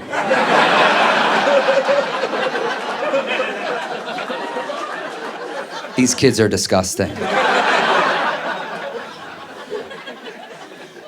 I miss sarcasm. I feel like people on the East Coast are a lot more sarcastic than they are around here. You guys have a good sense of humor, but it's not the same. I look for it in people. I remember when we were moving out of our last apartment into our new apartment, my wife goes to the movers, which are just 3 giant Russian guys. She goes, we need to be out of this place and into our new place in 3 hours. Could we do that? What do you think about that? That's how much money we have. And one of the Russian guys goes to the other Russian guy. He goes, 3 hours. Maybe if magic happens. And I was like, good. That is good. I love knowing that guy has maybe 6 phrases in his back pocket to survive in a new country. And one of them is, maybe if a magic were to happen. You know, a big thing a lot of people are looking for is how to get out of jury duty. I figured out what works for me. Just be myself. Just be honest. I got called in for jury duty years ago down in Los Angeles, and I was frustrated because I had a bunch of tour dates. I was going to miss them, if the trial would have been long. So I sent in a little letter asking to be dismissed, and they didn't care. And they made me come in there, so I'm pretty irritated when I get there. I'm worried about getting stuck on this long, trial. Had nothing to worry about. Turns out all I had to do was just, be myself, honestly answer their questions. And they wanted nothing to do with me. When I got there, I figured out you can ask for another form to be dismissed. And the last question on that form is super direct. It just says, do you think you would make a fair juror? And I was just honest, and I wrote, no. I'm a comic. I get paid to make quick judgments and stick to them, and that's probably what I'm going to do in your court. is kind of true. I kind of trust my gut, and I thought that would get me dismissed. No, it didn't. I get stuck in a little jury selection pool. Now the defense attorney is asking me questions in front of the defendant, which is always awkward that he's in the room. We're just talking about him like he's not there. And the judge told us this guy had just served, 4 years for the attempted murder. He's just been released for the attempted murder of a rival gang member. Now he's being charged with murdering a different rival gang member. So in my head, I'm like, great, I'm in a room with somebody, definitely getting better at murder. And I thought that because when I saw him, I thought, yeah, he did it. For sure, that's a murderer right there. I thought he was guilty the second I saw him. I still do to this day.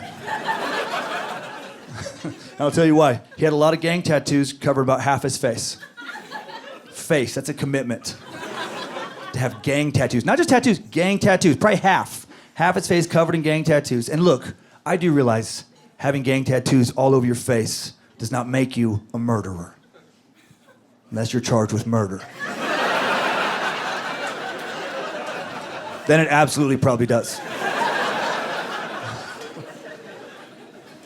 The defense attorney, he read my answer to that last question about, making quick judgments. And I wrote that as a comic, so I think he thought I was joking. And he goes, have you made any judgments here so far? And I was not joking, and I go, yeah. I think he did it. It was so uncomfortable, I had to point at him as he stared back at me. With his tattooed murder face, probably memorizing my features. And he says, you can't know that. You've heard literally no evidence. And I just said, look at his face.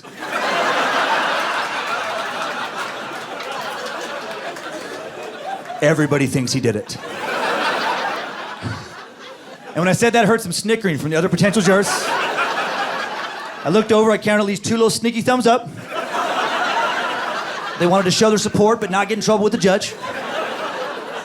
I had a hot crowd, I was killing in the courtroom. I wanted to put on a good show. And he says if the police, or if the prosecution doesn't provide enough evidence to prove him guilty beyond a reasonable doubt, you have to find him not guilty. That's his words, you have to. And I just said, no, I don't. I don't have to. I make bad decisions all the time. I could make one here. And he said that would be illegal, and I got nervous. Because I watch a lot of crime shows, but I still don't fully understand what contempt of court means. But I felt like I was treading in that direction. And then I thought, well, you've come this far, let's write it out. I was like, I don't know, maybe it is illegal. You're a lawyer. You know the law better than I do. But I'll tell you this. Just like bad decisions, I do illegal stuff all the time, and I usually get away with it. I was texting about how much I didn't want to be here the whole time I drove here today, and no one pulled me over, did they? And he just shook his head, talked to the judge, and 2 minutes later, I was walking to my car, a free man.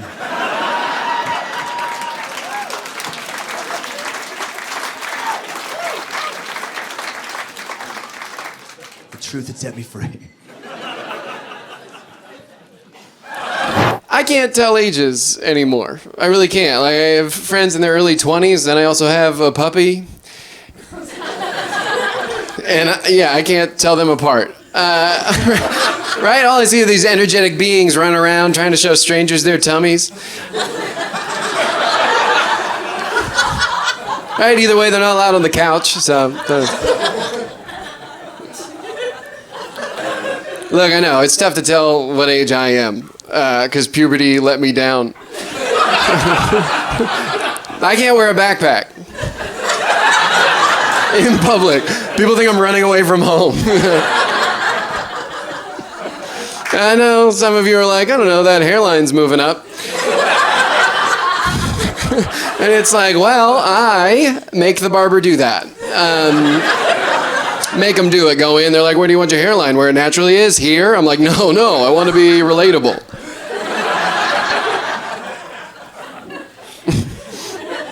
I try to take care of myself, I try to take care of my skin, but I got a sunburn recently, which is so frustrating, right? I mean, as a white person, right? Because we hate accountability.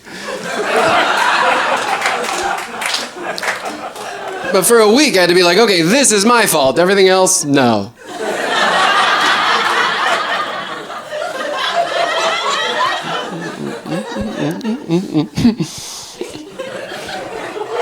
How you look's important, you know? I mean, people love to tell me what I look like a lot because of the mirror shortage.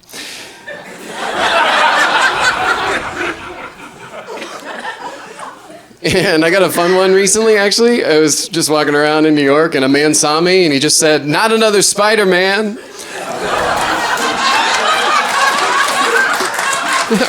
Right, I had to be like, no promises, you know? It's actually kind of hard for me not to be Spider-Man. The one that I get most of the time, though, that people say to me is they'll be like, you know what?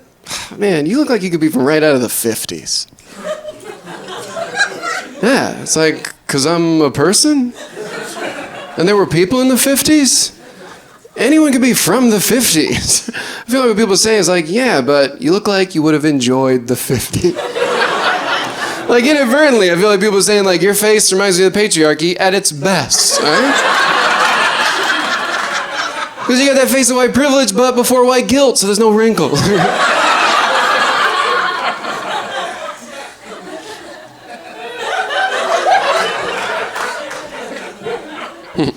Let's see, my parents had kids. Yeah, a couple of us, that's good. It was just me and my older sister, right? And I obviously have an older sister. That's why I dress nice and believe in myself. Right? Like, I didn't have an older brother, I'd be dead. You ever heard a younger sibling talk about how they were treated by their older brother? It's horrifying. I'll be talking to my buddy, I'll be like, my older sister and I, we used to play house. My buddy will be like, my older brother and I, we used to play, he left me in the washing machine. For 3 days. And it's like, they're so gaslit, they don't even know that that's wrong. So I'll be like, I'm so sorry. And they're like, no, you don't get it. It was a delicate cycle. And he used fabric softener, so actually I thank him. I thank him for what he did. Actually, my brother works in finance now. Can you believe it? It's like, yeah. I can. It's annoying to be the younger sibling in general. It's very annoying because families assign roles on a first-come, first-served basis. So if you're the youngest, you just get whatever's left. Right? Like my sister got car sick, so I couldn't. Like I did, I just like wasn't allowed. My parents were like, you can't be car sick, but here's what you can be, accommodating. And I really am, you know? Excuse me. No, you go. There was a lot to accommodate in my family, too. A very anxious group, you know? My first hand-me-down was actually a Xanax prescription. And, yeah, the dosage was a little big, but I grew into it, you know? No problem. We all had our own little, like, flavor of mental disorder. Our own little twist. Like, my mom had social anxiety, my sister had general anxiety, and my dad was an optimist. And... yeah, so you've heard of this? I mean, it's such a cruel disorder, right? And there's no known cure, right? Except for paying attention, even a little bit. But blinders on for my guy. And my particular disorder was OCD. It was obsessive compulsive disorder. Me too? Okay. So if one person's gonna say, me too, actually we all gotta do it. At the same time. So, and we're recording this, so get it right. No, my OCD, it wasn't about like... Okay, so if somebody's gonna laugh, everybody has to laugh at the same time. My OCD wasn't about like cleanliness or organization, which is like pretty common, but I was just addicted to these little rituals that I thought prevented bad things from happening. So it's like, I wasn't washing my hands all the time, but I was like, I'm gonna touch this doorknob 8 times. Now the dog won't die. No, and I know that sounds weird, but I need you to know that our family dog is 42 years old. A homeowner, actually. They're doing great. I'm really proud of them.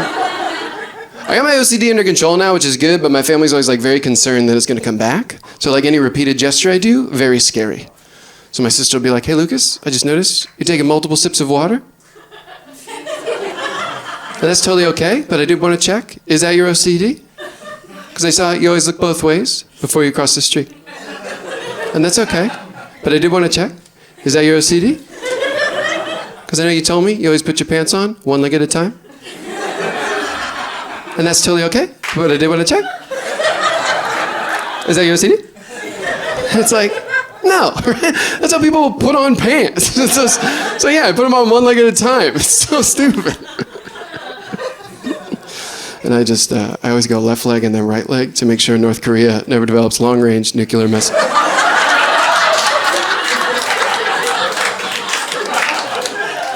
But she doesn't need to know that.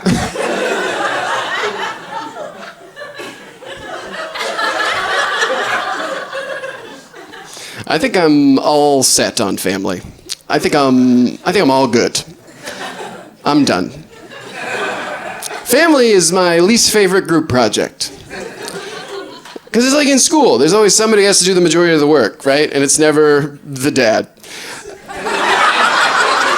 It's never the dad. It's not the dad. Everyone I know was raised by their mom and executive produced by their dad.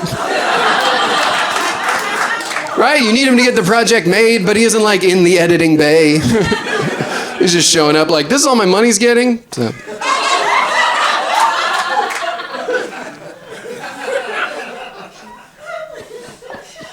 I've been working on my relationship with my executive producer. And we had a breakthrough recently. He texted me, my dad texted me, and the text just said, I trust you're doing well. And I was like, I guess my dad and I dated. We split up, it wasn't mutual, but it makes sense why we've been like this. I don't blame my dad, by the way, for us being a little distant. I was kind of a weird kid, you know? Like my favorite thing to do in the summer when I was 10 was watch The Price is Right. Yeah, great show, right? I mean, but also I thought it was helping my relationship with my dad. Because he was always like, you don't know the value of $1. I was like, oh yeah?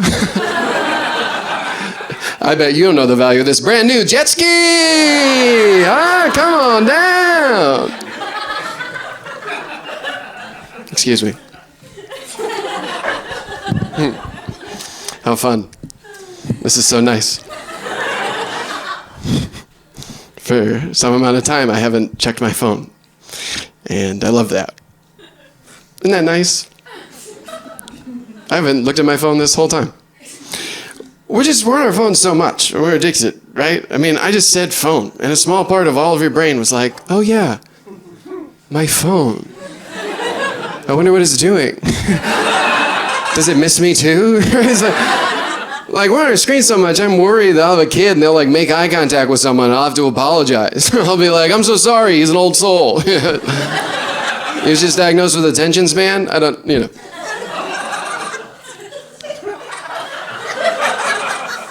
I don't like big tech. This is why I don't like big tech. I don't like them. I also don't like that they call themselves big tech. Right? It kind of sounds like they made up their own nickname. Like they switched high schools. They wanted to seem cool. Like we're doing roll call for American Industries, and we're like, okay, oil and gas, and they're like, here. I'm like, okay, great. Technology? They're like, it's tech. It's actually big tech. It's actually big tech has a girlfriend.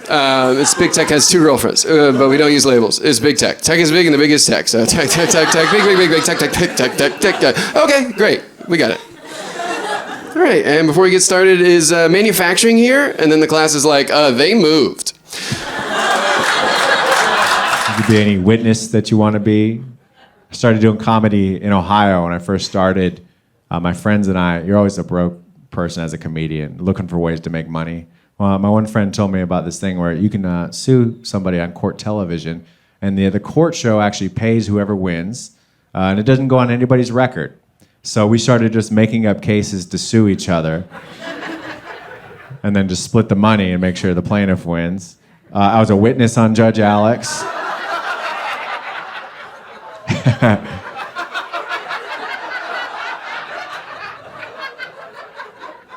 My team won, and I'm glad we won because I needed the money at the time.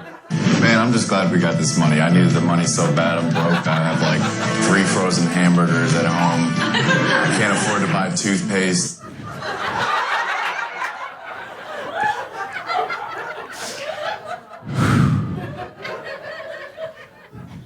You could be any plaintiff that you want to be. I was on Judge Joe Brown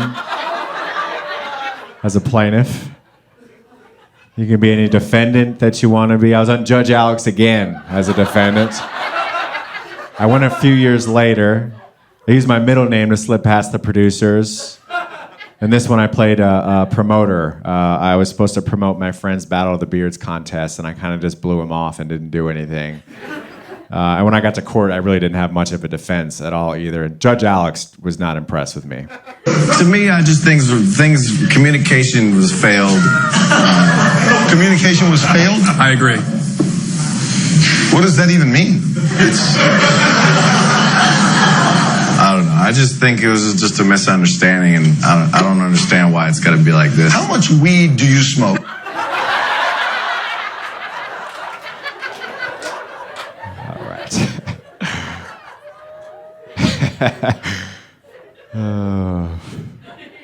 You could be any journalist that you want to be. This is a company called Monet. They're a multi-level marketing company, aka a pyramid scheme, where the only people who make money that work for them are the people at the top of the pyramid, all the executives. Everyone else just ends up wasting a bunch of time or losing money, actually. In addition to being one of these companies, they're also been known for making people lose their hair. Yeah, they have like skin products that were making people lose their hair. So I emailed them and pretended to be a reporter from a newspaper I made up called the Coloradoan Times. Signed, my name is Jackie Jones. I emailed them a meme I made of their CEO. I photoshopped him bald and said, if you like the Vin Diesel look, you should try our hair products because they'll make you bald. They wrote back and said, it's absolutely, unequivocally not from their CEO. So I said, okay, we'll make note that he didn't say anything about Vin Diesel. However, we do have something Vin Diesel said about him. I said, we can share that with you too before we run our story. They're like, yes, we absolutely want to see that story and quote before you run it. So I was like, okay, yes, this is directly from Vin's reps. I've relied on Monat to keep me bald for years.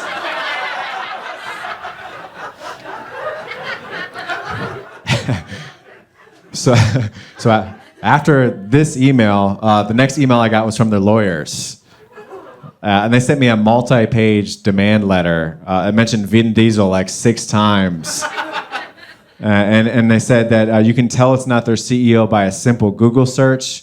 They said if Jackie or the Coloradoan Times publishes this, they'll take swift legal action. And then they gave me a deadline to confirm that I won't publish this. And then they said if you have any questions or want to address this issue further, please contact us or have your attorney do so. So I had my attorney do so.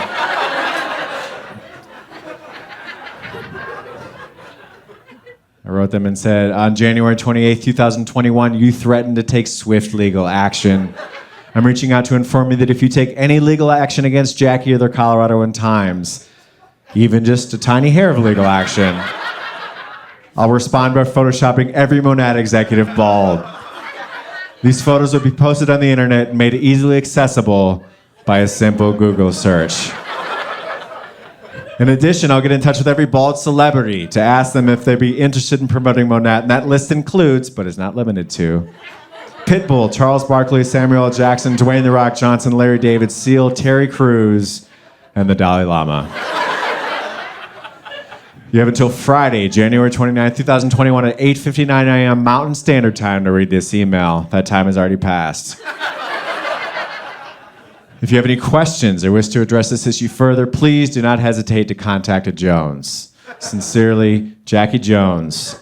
Jones, Jones & Jones, LLC, attorneys at law. You mess with Jones, you get the Jones.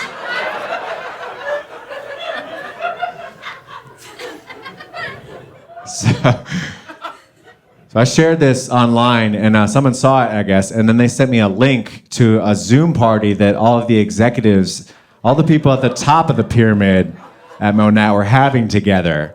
So I joined as Trae Angle, and it got a little awkward in there. And I see one face I don't recognize. Who is Mr. Angle? Hey, I'm Trae.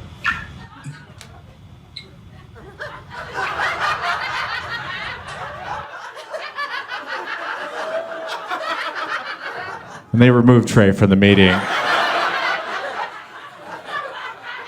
So I tried rejoining. I changed my name really quick and tried to rejoin, and they let me back in. So I was able to say, You mess with the Jones, you get the Jones.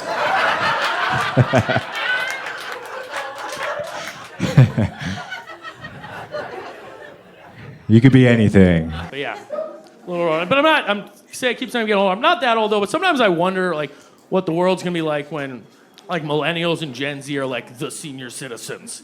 I just think it's gonna be funny. Because like we're not gonna change. It's just gonna be hilarious. Just a bunch of 90-year-olds walking around with IVs like, my NFT is lit. Like, people listening to music like, put on WAP. It's just gonna be a new type of old person. It's gonna be funny. You know? And the world's gonna have to adapt to cater to old millennials.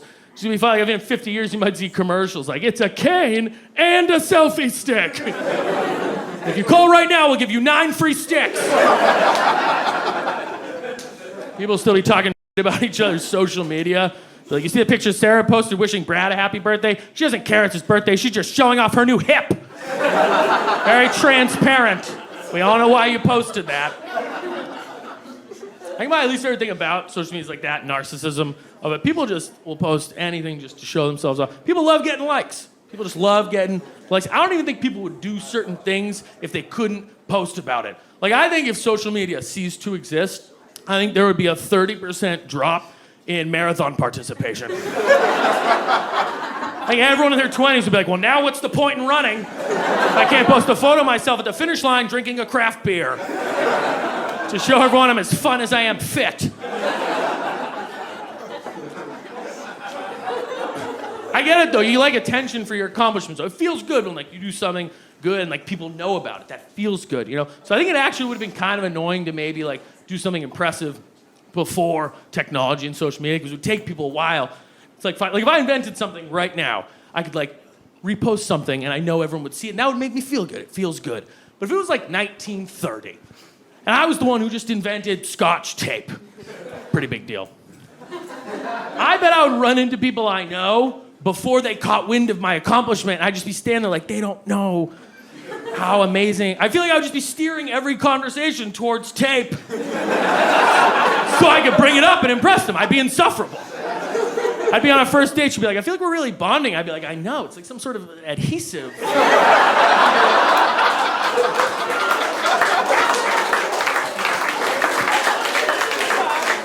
What do you want to drink? I'm gonna get a scotch. I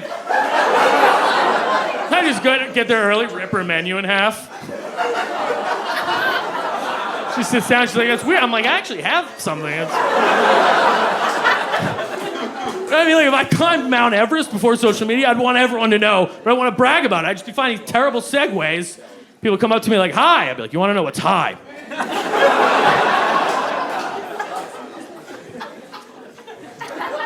People love likes. You can learn stuff from likes, though, you know, like, I was talking to a girl recently, she was like, I wish I knew which guys wanted to hook up with me. I wish they would just tell me. And I was like, you just defined an Instagram like. Like, what are you talking about? If a guy likes your photo, he doesn't care about the photo. If a guy likes it, he's just reminding you he would have sex with you. That's all. A like on your photo just means still alive, still would. That's all it means. Guys don't care about the photo. I'm not sitting there like, oh, perfect filter for that burrata. Oh. God, sick boomerang. No. I don't like following women on Instagram, mostly just because pictures of hot women upset me. Some guys follow these like models on Instagram, and they're always showing, like, why? They're always showing me like, dude, check out this chick. I'm like, no, I'm having a good day. Why would I want to see something amazing that I'll never have? That's torture. If I was allergic to dairy, I wouldn't follow a cheesecake account just to keep tabs on what I'm missing out on. You know who doesn't seem as silly to me as they used to? Doomsday preppers. Remember how ridiculous those guys used to seem? Like, hey, look at that weirdo with the beard and the bomb shelter. Now I'm like, wait, so how far below ground does that need to be? What is the proper jar size for urine storage? It's fine, man. I won't be here. I don't care. I'm 45, which means I'm not elderly, but I am decaying. I've crested physically. Like, it's not getting better. There's literally nothing positive in my future from a physical standpoint. It's not like, man, just you wait till I turn 50. I'm gonna be ripped. Nope. For the rest of my life, it's this body or more disgusting. That's what it is. It's all going one direction, just talking about pace. You know when you pull a tomato out of your fridge? You know, because like 2 weeks ago you were feeling optimistic at the grocery store. I don't know if that resonates with people. Every 6 months or so, I'll be at the grocery store packing up my usual cartload of garbage, my Diet Mountain Dew and my flavor-blasted goldfish crackers. And this weird wave of health optimism will sweep over me, like, what if I start making salad at home? I'm gonna change my life. Today's the day where I transform into a salad guy. I start throwing produce in my cart willy-nilly. I never feel so proud as when I'm pushing a cart full of vegetables up to the register. You're right, supermarket lady. That is a lot of salad I'll be having later. You losers in line are going to be waiting for a while because she's got to weigh all this. No scanning for this kid. You got to punch in some codes for me, lady. What is the code for artichokes? I don't know. Look it up in your little spinny wheel. That little paper towel holder with the numbers on it. Look it up. Then I go home and I take my $73 worth of produce and drop it in the bottom drawer of the fridge and forget about it. Cut to 15 days later. It's around midnight, and I've had one of those days. You know, those days where you end it by just staring into the fridge looking for answers. You're not even hungry. It's just like, okay, fridge, give me something. Give me something. Let's turn this one around, fridge. You can do it for me. What if I get really close and shut the door behind me? Does that feel like a hug? Is that kind of like a hug from the fridge? It's so cold. Just like mommy. I spent a lot of nights staring into the fridge, man. Like, all right, nothing on this shelf, nothing on this shelf, nothing down here. What the hell is this? Oh my God, that's salad! I totally forgot about salad. Remember salad? That was that day I was gonna change my life. Oh my God, I was so high that day. But sometimes you will pull a tomato out and it's like smaller than when you bought it. Like it's not rotten, but it's been in there for a while, so it's like a little shriveled. When you poke it, it leaves a dent. And you have to ask yourself, can I eat this without it making me sick? Ladies, that is the exact stage that this body is in.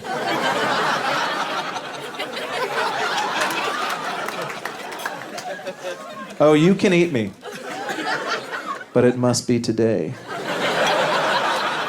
You have to eat me today. I don't think she's into it. What about you, Chrome Dome? You want to get weird tonight? You and me? A little sexy? Make this a Valentine's to remember?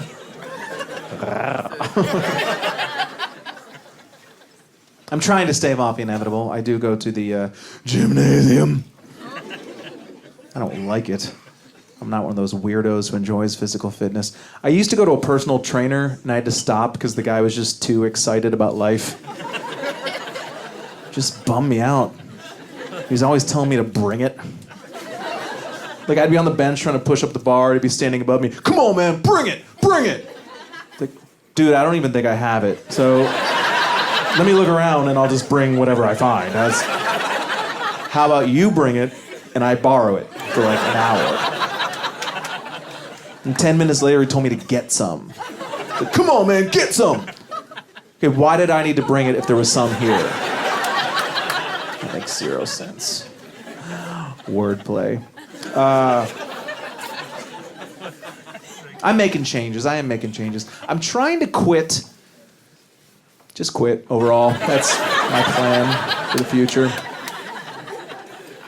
Quitters get a bad rap. There's a lot of anti-quitter bias in this country. From an early age, they tell you, hey, stick with it. Don't be a quitter. The world needs quitters, people. Without quitters, a stampede would never end. Think about it. A herd of buffalo thundering across the plain, just running. They don't know why they're running. They're just running because everybody else is running. They'd run until they dropped dead, if not for that one heroic quitter who looked around and said, yeah, I'm not going to do this. I'm going to go chill by the creek. I aim to be that buffalo. I should quit things, man. I stick with things too long. But let me offer you some advice that I wish someone had offered me before I had children, because I didn't know this, which is this.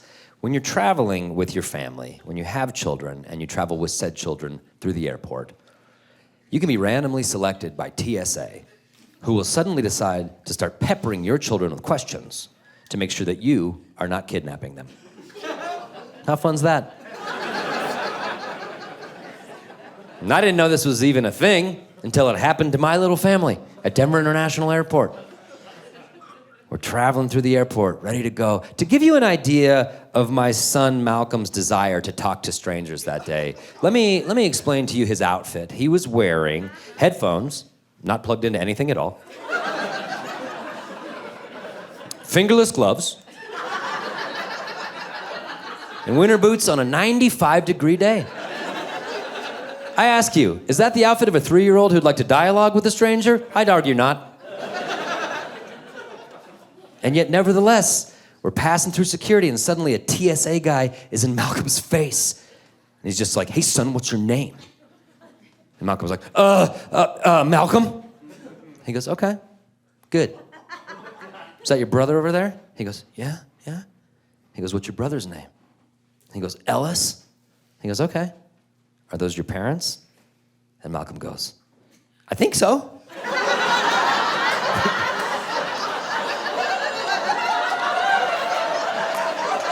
Can you think of a worse answer than I think so? No is actually a better answer. No is like, it's an uncle, it's a godparent, produce some paperwork, get to the bottom of it. But I think so. That's what they've been telling me since they took me from the campsite 4 days ago.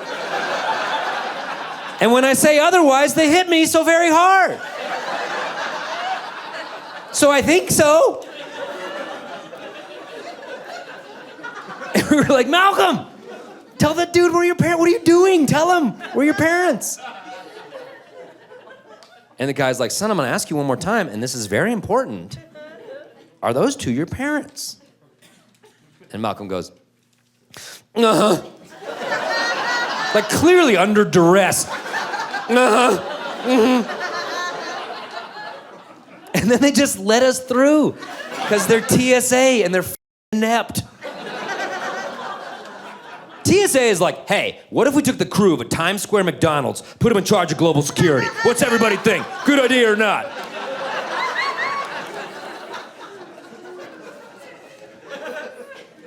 We get through the x-ray machine miraculously. I'm retrieving my bag, and this other dad who was in line, he came up to me and he goes, I'm not gonna lie, dude, that made me nervous.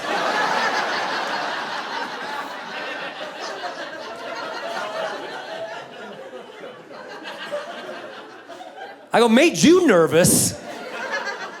If I don't get these two to Reno by Tuesday, I'm out $150K. That's my year, bud. That's my year.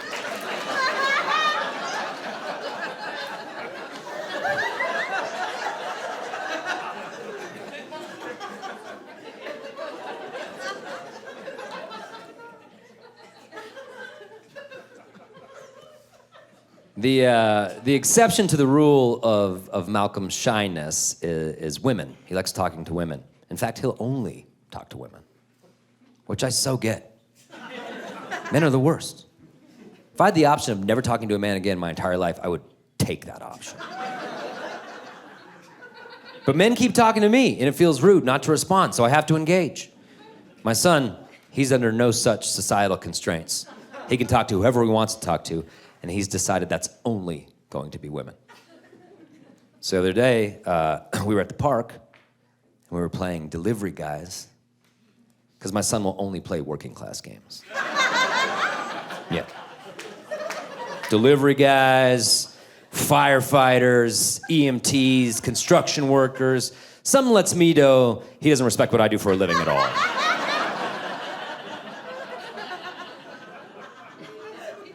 So we're playing Delivery Guys. and a woman comes running through the park, right where we're playing. She's got earbuds on, she's jogging, she's minding her own business, and my son Malcolm, he just goes, "Hey, you!" Yeah, like real delivery guy energy, you know? Just cat calls her, "Hey, you!" And she stops and takes her earbuds out. She's like, yeah, yes? He goes, "We're delivery guys." She goes, "Oh, yeah?" He goes, "Yeah, my brother, my dad, me, we're delivery guys." And she goes, "Well, what are you delivering?" And he goes, "We're on a break."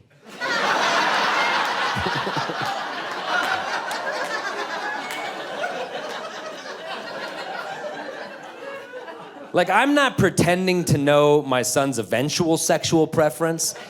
But if he ever decides that it is, in fact, women, he's already gaslighting at a high school level. Once he figures out that women love it when you tell him to smile more, he's gonna crush.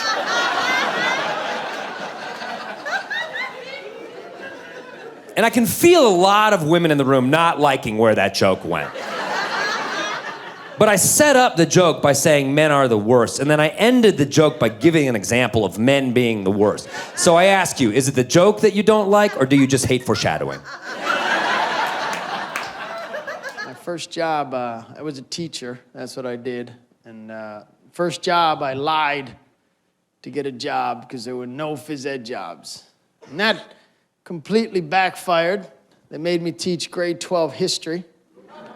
I know, I didn't even take grade 12 history when I was in high school. So I'm teaching it, and I'm like the 10th smartest person in the class. That's not good. Awful. No idea what I was doing. Had never taken history in my life. I had to go home every night, read the chapters myself first to learn everything. Then I'd come in and teach it. That's how the whole year was. I'd even assign the homework like this every night. All right, tonight for homework, I'd like you to read chapters 1 to 3, okay? And then stop reading, all right? Don't go reading ahead. Coming in asking questions tomorrow on stuff I haven't learned yet. That's a no-no. We don't do that.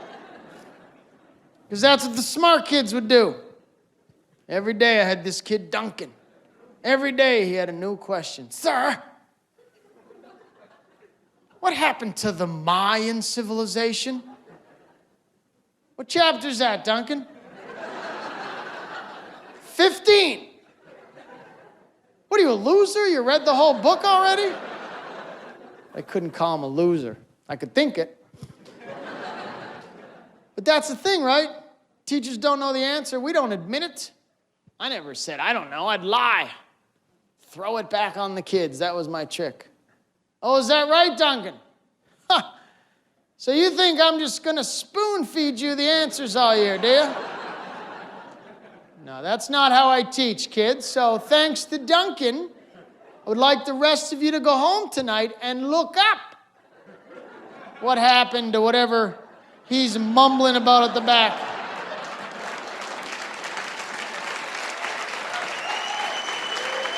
That was my whole year. It's horrible. I'd have Duncan come up and write the question on the board in big letters. Because I needed to see how he spelled Mayan so I could Google it later myself.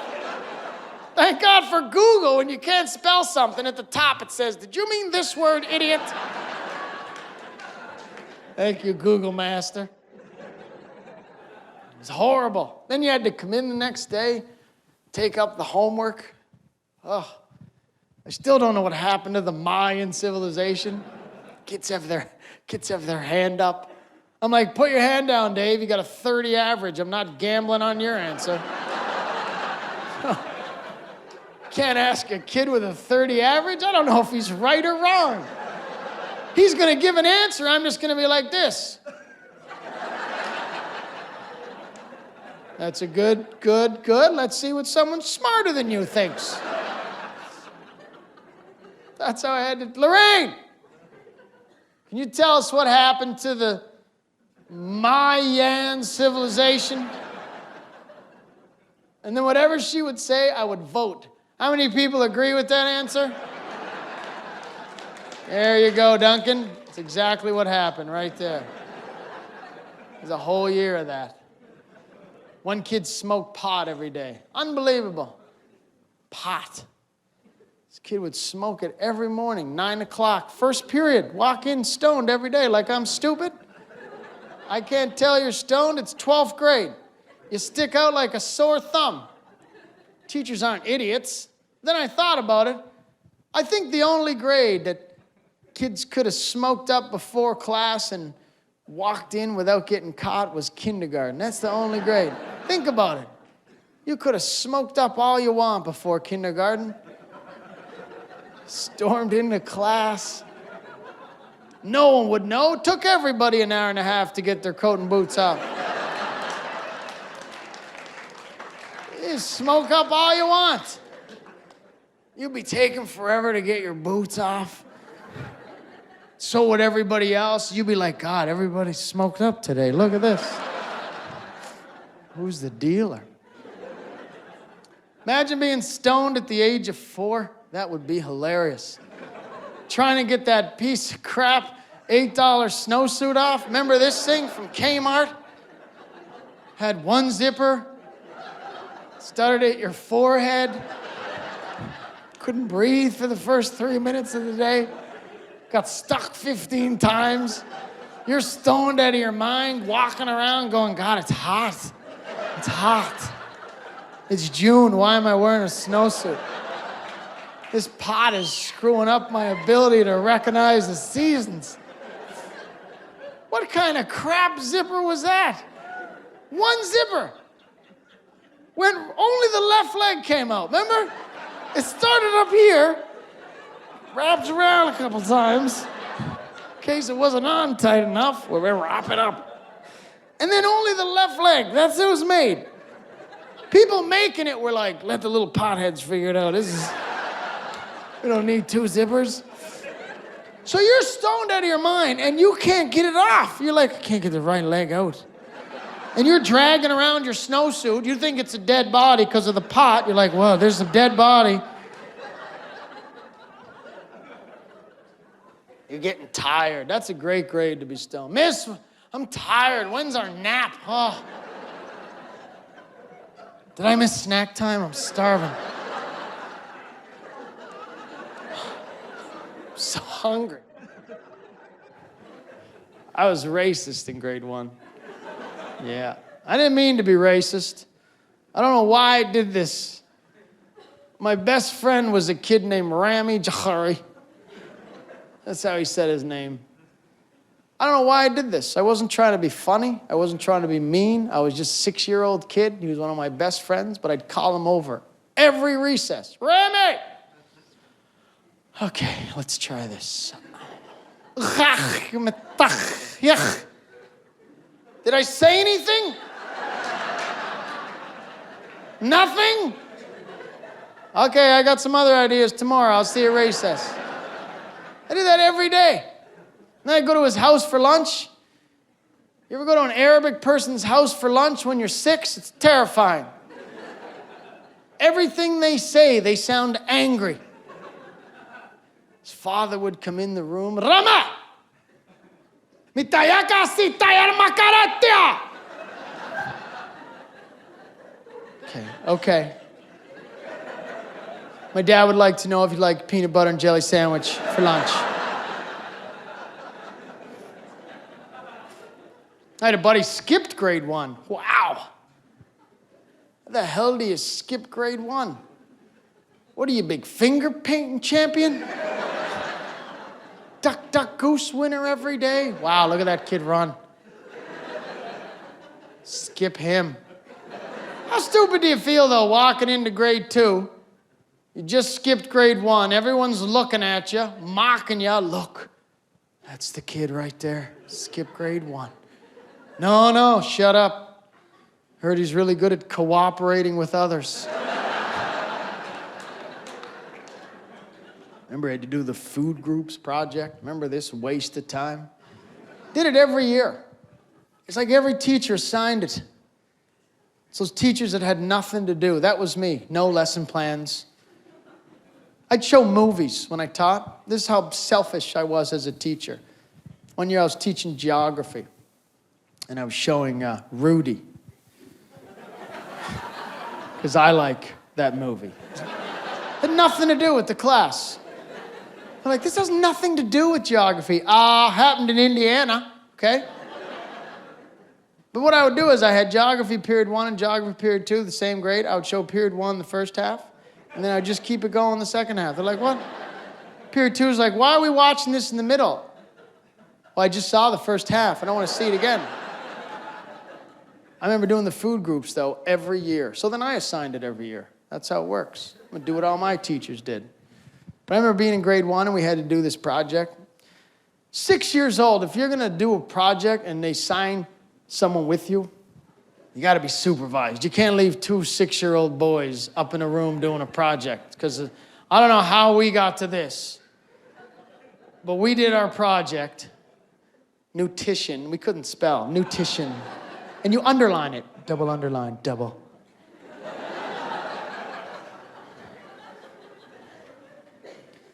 Put a little R with the number. It's spelled wrong. Put R, drop it in. Diary product. We couldn't spell. And then they, nutrition, underline, and then diary product. And then they post them in the halls for everyone to see. So your parents can come beat you up at parent-teacher night because they see you can't spell and you embarrass the family name.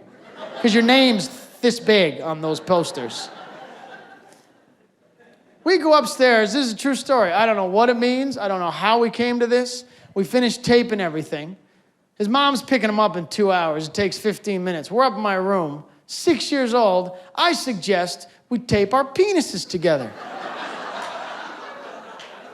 And the thing that blows my mind, when I look back on that day, I can't help but think, what are the odds of finding a kid in the whole world to agree to this? I got the one kid in my room.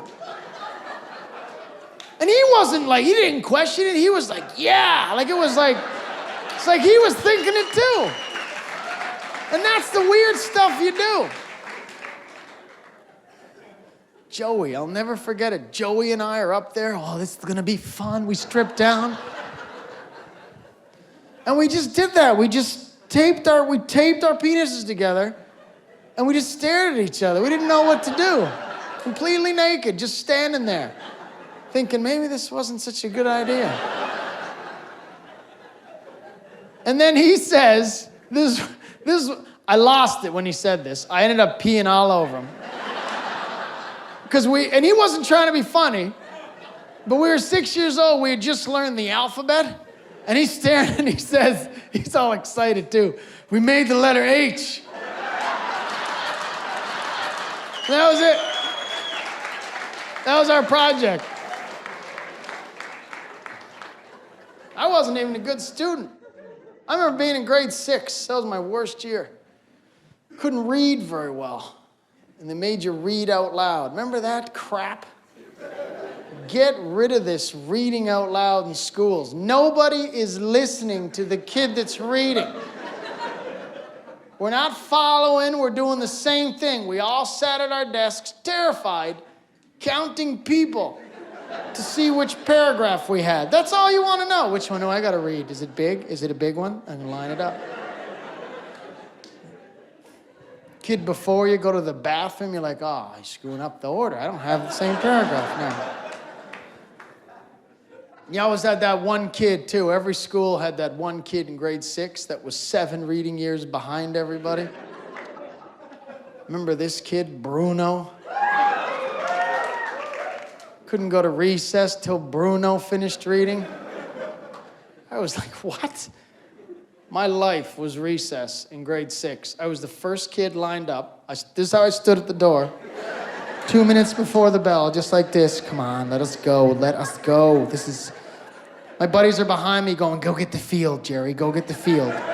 Yeah, no kidding, idiot. Why do you think I'm in my fast position? This is, you think I stand like this all day? No, I don't stand like this all day. See the other kids getting out early, you're losing it. Miss, how come that class? Oh. Because we had to get the field. That's how guys lived. You had to get the field or the court. One kid was sent out to touch a pole.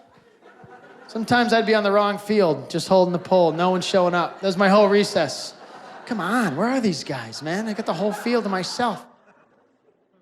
You had to get the field or the court. Girls didn't care as much in grade 6. You could have fun with nothing. You could take a little corner of the field and find a rock, and you were girls, a rock. Come on in, I'm gonna create a game. Everyone's welcome. There's no discriminating. No teams since someone's left alone. I'm gonna draw a box, and we're gonna stand in and out, and we'll dance in and out. It's called in and out. I just made it up, and this is our game. We'll be friends forever. I love it. What a great game. Not us. We had to fight. We couldn't go one day to recess because Bruno couldn't read, and then the bear licked the honey. I was like, are you kidding me? Why did this kid always yell? It took forever. And then the BR. That doesn't sound right. Then he'd say the wrong word over and over again, the exact same way. It's like he wasn't even trying anymore. Leikola. The BR Leikola. Can't get this. Leikola. Come on. Shut his eyes sometimes, like he was thinking harder. Leikola? No. You might want to look at the word. To make matters worse, he's the only kid in the class that wouldn't follow the paragraph with his finger. So he'd finally finish reading that sentence, and then he'd read it again. You're like, what the hell? I just heard this half an hour ago. But he'd read it like 2 different things happened. I didn't know what was going on. And then the BR, Leikola the honey. What? And then the BR, Leikola the honey. What? My book doesn't say that. It was awful. I'm like, come on, Bruno, learn how to read, man. You're 17, it's ridiculous. Put your helmet back on. How come he gets a helmet, miss?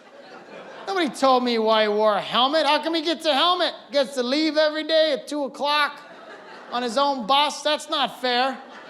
No one told me I'd show up the next day with the helmet on. Miss, it's 2 o'clock. Bruno and I gotta take off. Our bus is outside, yeah. Poor kid. I hit a cop car with my car. I don't recommend doing that. I was driving home with my fiance. We were just a few blocks from home. We were passing by this cafe that I go to from time to time. I noticed it peripherally that they were open later than usual. So I turned my head like, oh, they're open later than usual. When I turned back, the words police were getting closer and closer. I rammed into the cop car's bumper, and my fiance, to her credit, didn't say anything, but I could just feel everything she was thinking. I was like, you're right. You're absolutely right about all of it.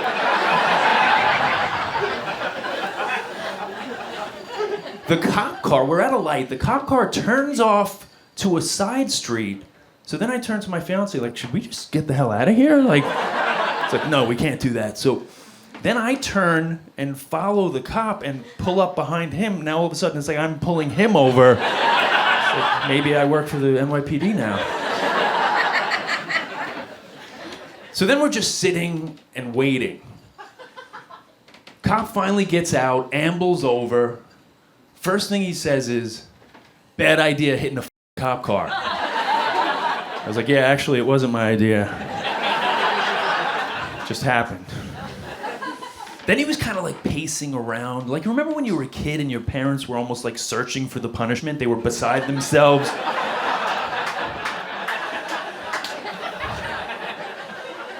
So I'm waiting. Finally, he's like, fuck it, I don't want to deal with this. I was like, that was my solution.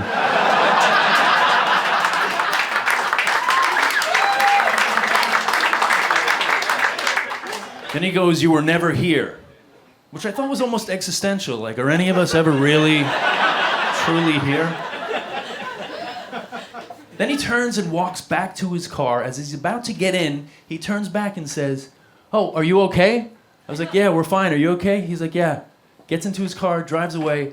I turn to my fiance and say, I don't know what these black folks are complaining about. That could not have been a more pleasant exchange. I felt safe. I felt protected. I felt like my life mattered. Living in Philadelphia means I have mice in my home. It comes with the deed. And on the lease, it's my wife and I and 17 mice. You're going to roll your eyes at this, but my wife and I were animal lovers. So we don't have the traps that kill the mice. Thank you. But we have the traps that trap the mice, and then you drive them 7.5 miles away because apparently someone drove them 7 and they came back.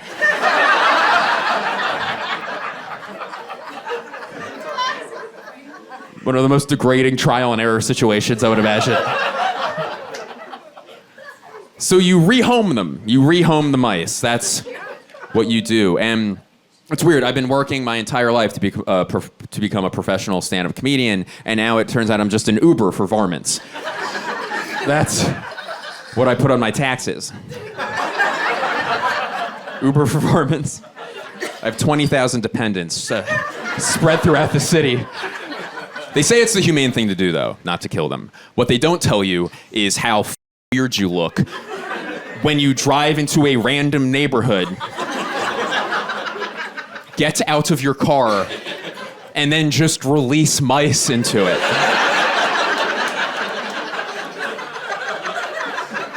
Be free!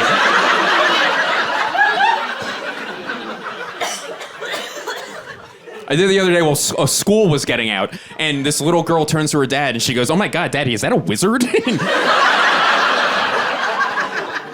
Because no, he's more of a male witch if you get to know him, actually. That's more of his vibe. I've been going down to this place called the Jersey Shore a lot since I moved back to the East Coast. If you don't know what it is, it's like the beach where people from Philly and New York go. And there's a place in particular that I've been going. It's called Ocean City, New Jersey. And yes. And I've been going, like, that's going to have to be cut out, what I just did. We can't have it.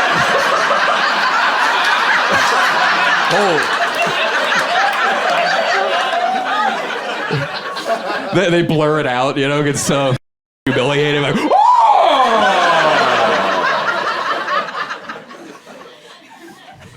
my apologies to the editor of this special. I apologize. So I've been going down to Ocean City, New Jersey a lot, and they had this issue where this is a real thing.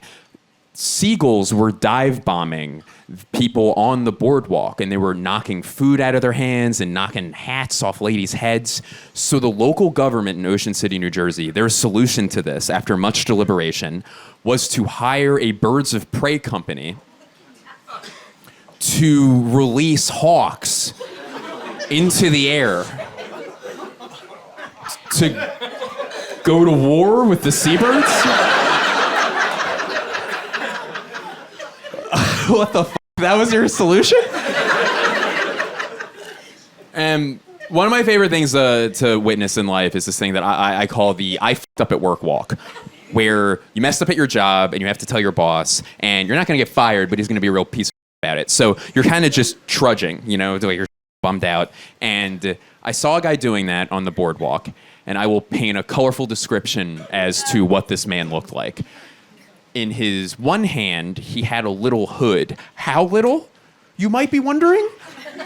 A hood so little it would fit perfectly on a hawk's head.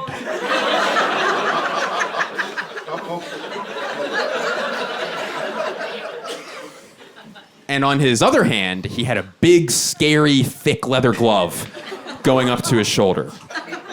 And this next part, I feel like I actually don't have to say because you're probably already picturing it in your head, but just in case I'm missing some people, long gray ponytail down his back. You saw it? We saw it. We all saw it. And this guy's trudging. And he goes up to his boss, who looked exactly like him, except his long gray ponytail was like 6 inches longer, you know, to show rank. Excuse me. And our first guy, he goes up to his boss and goes, "I messed up!" And his boss goes, "What happened?" And he goes, "I lost the bird!" And his boss goes, "How do you lose a bird?" And I go, "May I interject?" It's a bird. I would imagine, is it the wings? Did it use its wings? Its God-given wings? Oh, okay, it flew away, you idiot. That's how... I'm not a business expert by any stretch of the imagination, but I would imagine part of the risk assessment when you open up a hawk company...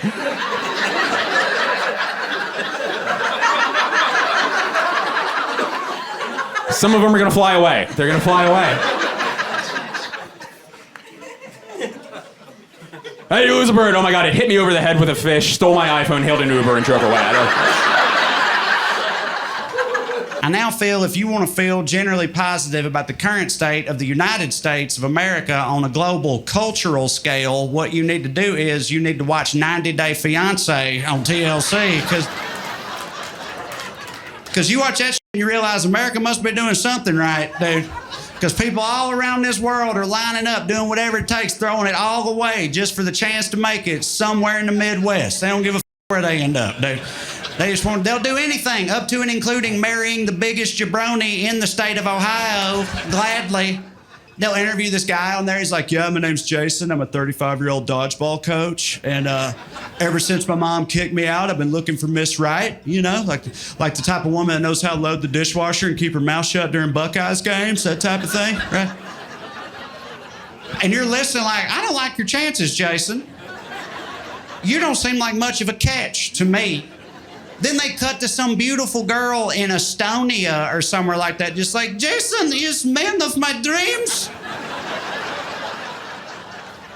I often fantasize about being with him and eating hamburger helper off of paper plate."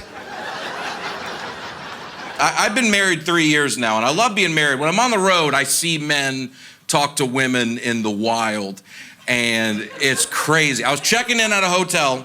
Woman behind the counter, very pretty. And the guy in front of me is being a creep. I'm watching him. I'm 20 feet behind him, but I can hear it go down, right? He's checking in, and the woman goes, "Do you have any preference of what floor you stay on?" And I swear to y'all, this guy leans forward. He goes, "What floor are you staying on?" She goes, "I'm not.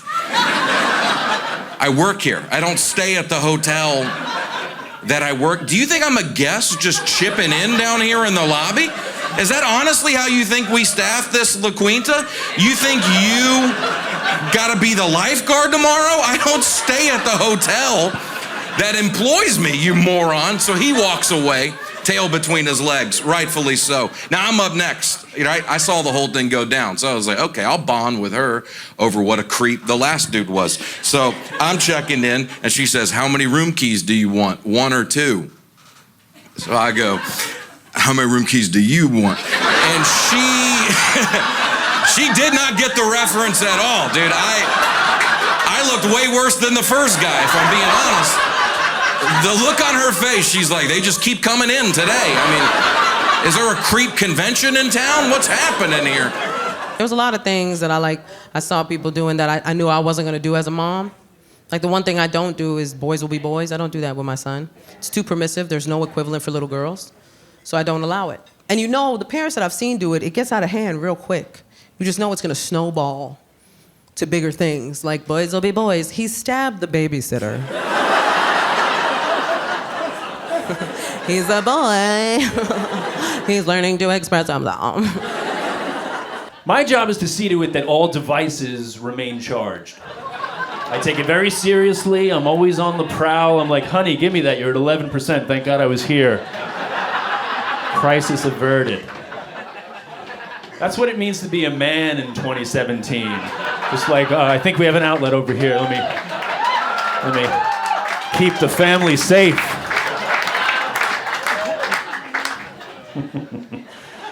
70% and above, that's my rule.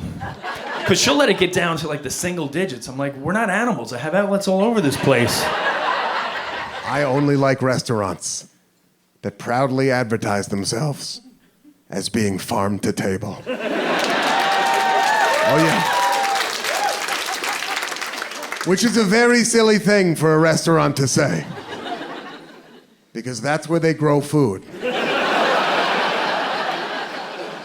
And that's what you eat it off of at every restaurant. Arby's is a farm-to-table restaurant. It's a gross farm, and the table is bolted to the wall, but it's farm-to-table all the same. When I say farm-to-table, I mean something very specific, okay? I mean a farm that is owned by a nice lesbian couple who left finance and bought a goat. And when I say table, I mean like a door that used to be on a very old church that they've taken down and kind of fashioned into a banquet-style seating arrangement where you sit around it with 6 other couples who you don't know, you didn't come with them. And you all talk about the same 3 A24 movies all night. Yeah. When I go to a restaurant, I want the drinks and the light bulbs to be in mason jars. Do you understand me? I like restaurants that have an ampersand in the middle of their name. They cannot spell out the word and. It has to be a cutesy little ampersand, right? It has to be like Turkey and the Wolf. Or the Girl and the Goat. I would eat at Indiana Jones in the Kingdom of the Crystal Skull. So these days, for me, it's Delta. Mostly it's because when I fly there, they call me a sky priority. And I like the sound of that. At first, it's too much. You're like, sky priority? Please, I'm a regular citizen like everyone else. One man, one vote. I never asked for anything more. Please, my father was a sky priority. But then they keep repeating it. They massage your ego with it, with little perks. Oh, right this way, sky priority. A slightly shorter line. And then you find yourself agreeing with it, like, well, yes, of course. There's a certain ring to it after all. Sky priority. There's nothing wrong with that. My mother always said we were destined for greatness. Sky priority. I think I deserve a separately stanchioned entrance once in a while. Excuse me, are you staring at me? I'm going to move my bag over here. You can look in your own direction. I'm a sky priority, thank you. Well, it means that I'm a priority of these damn skies. All the airlines, they have little categories that they have to compliment you. Make you feel special because you paid too much money or you got lucky and you're in exit row or something. They have these frequent flyer programs. They've been doing these since the 1980s. And it used to start out with just gold. That was the that was what it all was 40 years ago. Congratulations, you're one of our gold members. But they had to pile on more to sound more special than that over the years. So at this point, gold status is the lowest category on any air. Gold is the worst. When they board the flight, they're like, we now welcome gold. Boo! Gold will board last in shame. Gold will be stuffed into the fuselage along with the luggage. Now they have all these categories that are outrank gold, and it's when they board the flight, it's just a parade of precious metals and gemstones. To get on the flight, when they board, they're like, we now prepare to welcome aboard all members of the elite Sapphire Squadron. All the rest of you will bow your heads. Contemplate the sacrifice of the Sapphire Squadron. And you will kneel. Respect and deference as the Sapphire Squadron. The jetway is yours. Oh, what's this? The sacred horn of the sky? What a rare and lucky day. That means that we have someone that outranks even the Sapphire Squadron. The Sapphire Squadron must yield. Yes, yield, I say. For today we welcome aboard a member of the Hermetic Order of the Platinum Chalice. Whatever it is, there's one guy. He's like, why, yes, I'm Platinum Chalice. I'm wearing my epaulets to prove it. I flew 50,000 miles yesterday. Here's the one extra bag that entitles me to excuse me. I'm a member of the Platinum Chalice. I am a member of the Sapphire Squadron, and I suggest you tread lightly. I am also beloved of this airline. Oh, the Sapphire Squadron! I've heard of you. Out of my way, dog! You will pay for this insolence once the One World Alliance hears of it. That's what's happening on Delta Airlines. That's what's happening in the shadow realm. Get into it. Open your eyes. Open your third eyes. I'm very happy to be living with Chad. I lived alone for a few years after the divorce. I feel like if you live alone for too long, you start to become feral. Make some noise if you live alone right now. All right, so that's 12 people who showered for the first time tonight. Good for you. I am honored to be the reason you would bathe and leave your home. Because you don't have to do anything when you live alone. There's nobody around to judge you, and you start to act like you were raised by wolves, right? I watched myself do something so unhinged at one point. I don't know if you guys have it in your shower, where if the water's been hitting the shower curtain for a long time, it starts to get kind of discolored at the bottom. I tried cleaning it, it wouldn't come off, and instead of just going and buying a new shower curtain like a normal person, I just sat in my bathtub with scissors and I just cut the bottom.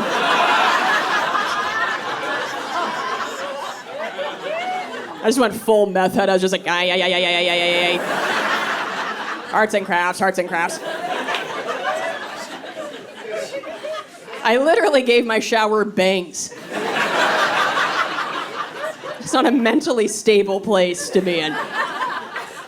And then, of course, it really looked like it. So I went to Target, and they had just released fall candles. And I learned that day that if you smell candles for 30 minutes straight, you will accidentally get a little high. Nothing crazy, but I'm a lightweight, and nobody in the DARE program talked to me about candles. So I was unprepared for what happened to my body. So I was floating around Target. I grabbed the shower curtain I wanted, and when I went home and hung it up, it only stretched like half the length of my shower, and it was so long, 5 extra feet of fabric coming off the bottom of this thing. And my stepsister came over the next day, and she used my bathroom, and she came out and she goes, "Why do you have a window curtain in there?"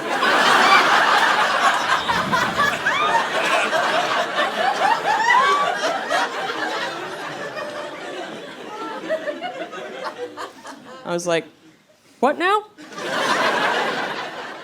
She goes, "That's a window curtain. You didn't think it was weird that when you hung it up, there was an entire Met Gala ball gown coming off of it?" I was like, "I accidentally got fucked up on pumpkin spice and I blacked out. I don't want to talk about it." But it's fine. I can fix this. And I grabbed my scissors and I just cut the bottom. I think white people are the only race of people that like to be scared for fun.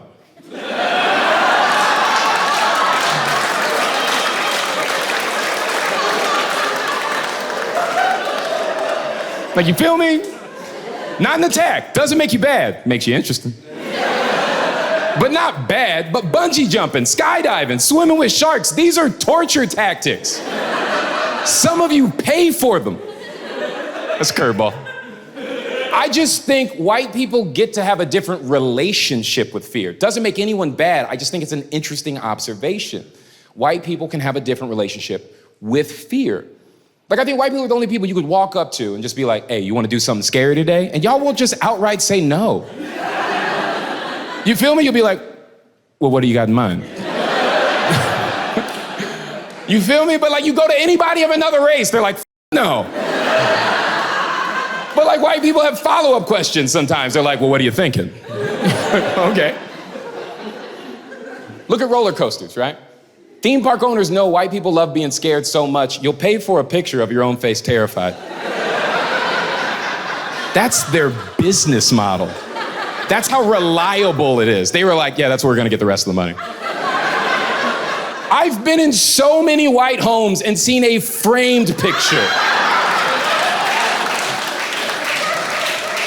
of the entire family terrified. Why? Why is that even a thing? I haven't been in one black family's home and seen a picture of 4 black people absolutely terrified. And they're like, yeah, that's the time I got stuck up at gunpoint, right there. That's us. This is where I tried to sell my kids for my own life. So wild to me, man. And understand what I'm saying, because I understand I'm generally speaking, right? I'm speaking in generalities. I understand there's special case scenarios for everything. So please, like, I'm not being irresponsible with this. Just be on the same page with me. I'm just saying, generally speaking, though, that kind of holds true. I'm saying, generally speaking, I feel like white people feel fear so rarely that y'all schedule it as a vacation activity. Like, you feel what I'm saying? Like, literally put it on a schedule. You're like, at 12, we're gonna have lunch. At 1, we're gonna pet a tiger. You're like, what the f are you talking about? A tiger? Huh? You know what no one black has ever said to me? I wanna go on a safari.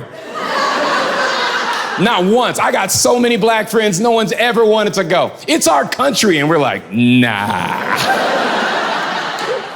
But I have so many white friends that want to go. Doesn't make them bad. I'm just saying it's an interesting difference that you can spot and go, oh, okay.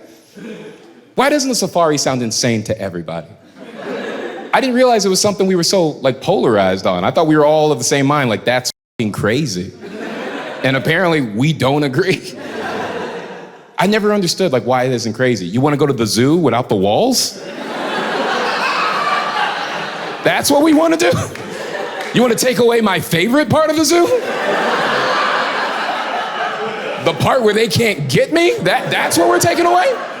Oh, all right. Every time I go to the zoo, people are looking at the animals. I'm looking at the structures. I'm like, that's a good wall.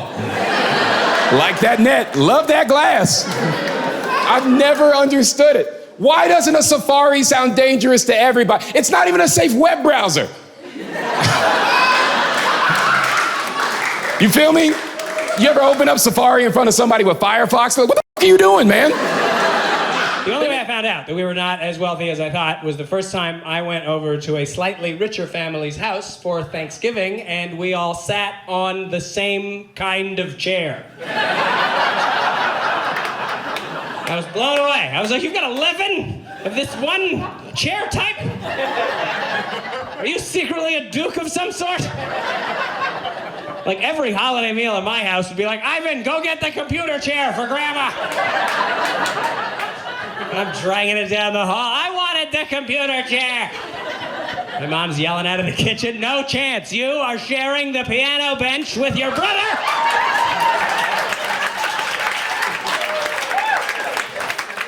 And you know it. We didn't have a piano, by the way. It's just the bench. My uncle's at the end of the table sitting on a yoga ball. Got a hole in it nobody can find, so he's slowly sinking for the entire meal. And I was like, I don't think we're as rich as I thought.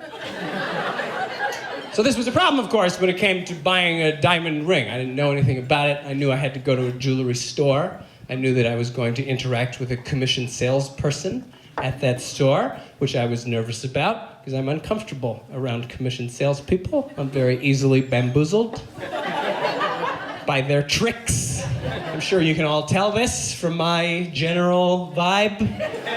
Anybody watching this that works in sales, as soon as I walked up here, thought to themselves, this guy buys extended warranties. I know what I look like. I don't exactly know the kind of energy I give off on a first impression. I do know that it means if I go to any type of ethnic restaurant, it is a 100% guarantee that I will be cautioned about spice.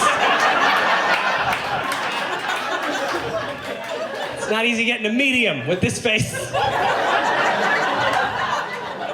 Yeah, I'll have a medium. No, you won't. Not here, you won't. You had our medium? I doubt it. Guy looked like you got a medium yesterday. We had to call an ambulance. So you can have a mild and a milk.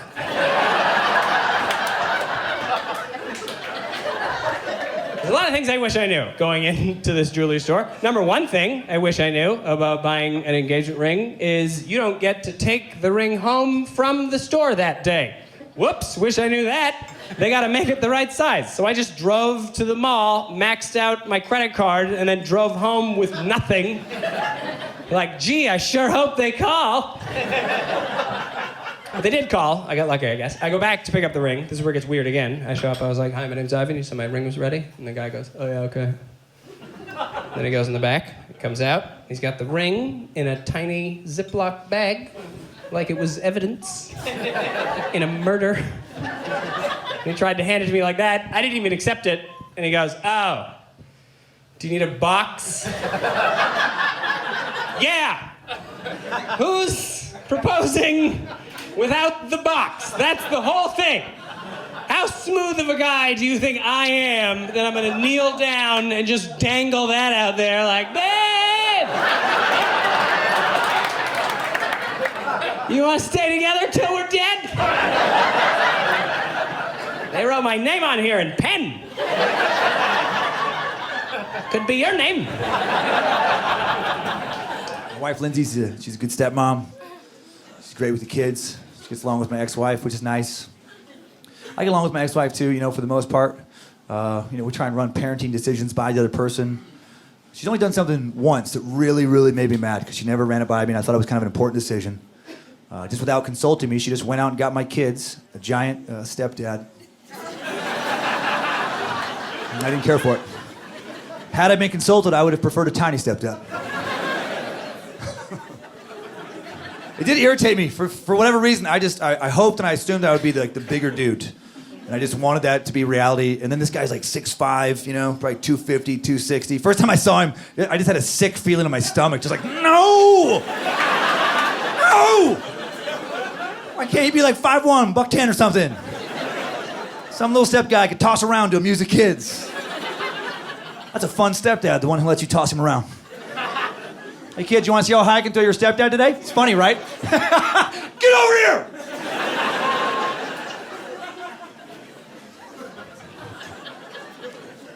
Shouldn't matter. He's a good stepdad. He's nice to the kid. That's all that really matters.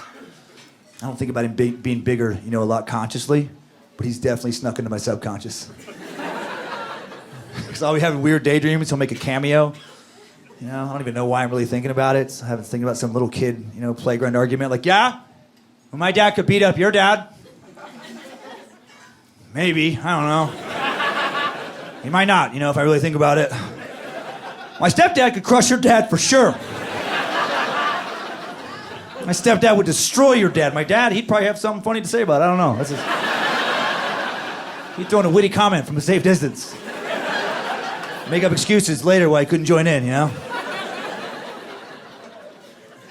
I think it's every dad wants to be the alpha in the family. Like as a guy, you want to be able to protect the kids. Like if God forbid my kid's stepdad ever, did something like smacked him around, I would like to be able to smack him around without even thinking about it. Just go knock him around, see how he likes it. I want to be that kind of dad. I don't want to be the kind of dad who's like, what? Your stepdad hit you guys? Seriously, both of you?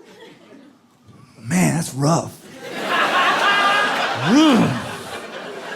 Bet that hurt. He's a big guy. Probably hits pretty hard. I'm not gonna lie, you're in a tough spot. You're gonna want to think about what you did to upset him and probably try and just do less of that. Good luck. For years, I tried to get these greeting cards on store shelves. It just never worked. I don't know why. I thought they were fun. I feel like there's kind of, meaner cards out there now, which is more my sense of humor, but maybe they just weren't ready for them. I had fun stuff like, Happy New Year's, buddy. I made a resolution to hang out with smarter, more attractive friends. You take care of yourself.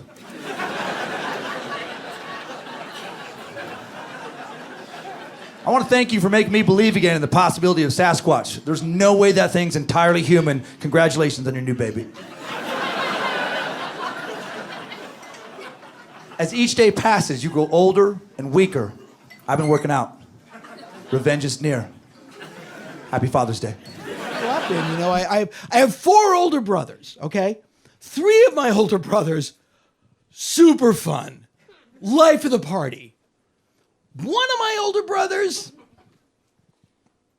kind of a hard ass, bit of a bully. When we were kids, he would beat us more than our parents. That's just wrong.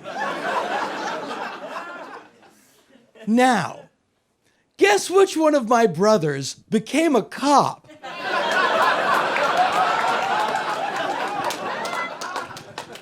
So I called him by accident. You ever call the wrong sibling? Hello? Like, oh. Now I got to think of something to say. So kids. He has kids, I have kids. We'd get that out of the way, 5 minutes. Hey, man, what's going on? Just checking in, seeing how you doing, Just got Nellie. That's my youngest daughter. Just got Nellie your last set of vaccinations, so she's all caught up. Yeah, we're not going to be doing that around here. We're going to keep our DNA intact. Now, my brother knows my daughter is adopted.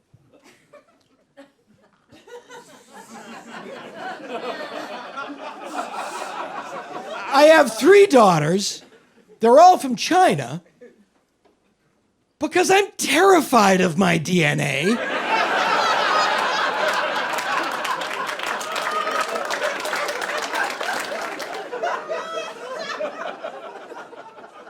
And I'm sorry, I don't understand how it can be in this day and age that an educated person can be against something as fundamentally beneficial as a vaccine.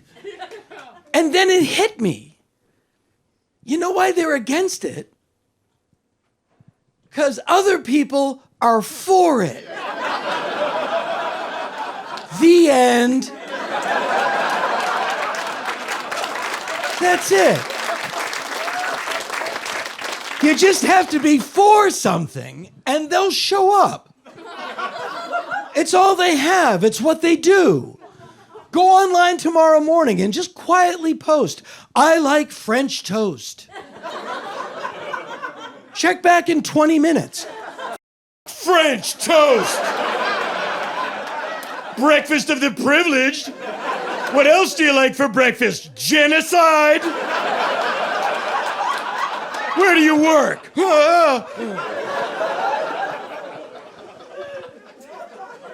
But his reasoning drives me crazy. I get vaccinated. I don't know how it works. Right. That's why we went out and got some people smarter than you. So we can have fun stuff like open heart surgery and airplanes. I don't know how zippers work.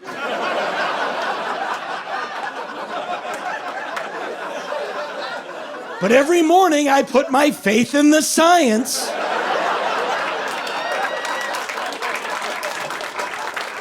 Leave the house fairly certain I'm not going to be in line at the bank with my out. It all comes down to fear. It's just fear. I'm afraid I'm going to get sick, so I want everything you have. I want pills, I want shots, I want surgery, I want everything you can give me. But my brother, He's much smarter than I am. He's an independent thinker.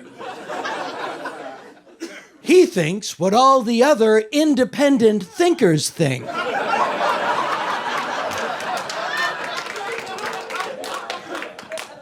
That the government, the same people in charge of the post office and the DMV, are also behind a massive global genetic super conspiracy that I will believe when I can buy one stamp in under 45 minutes.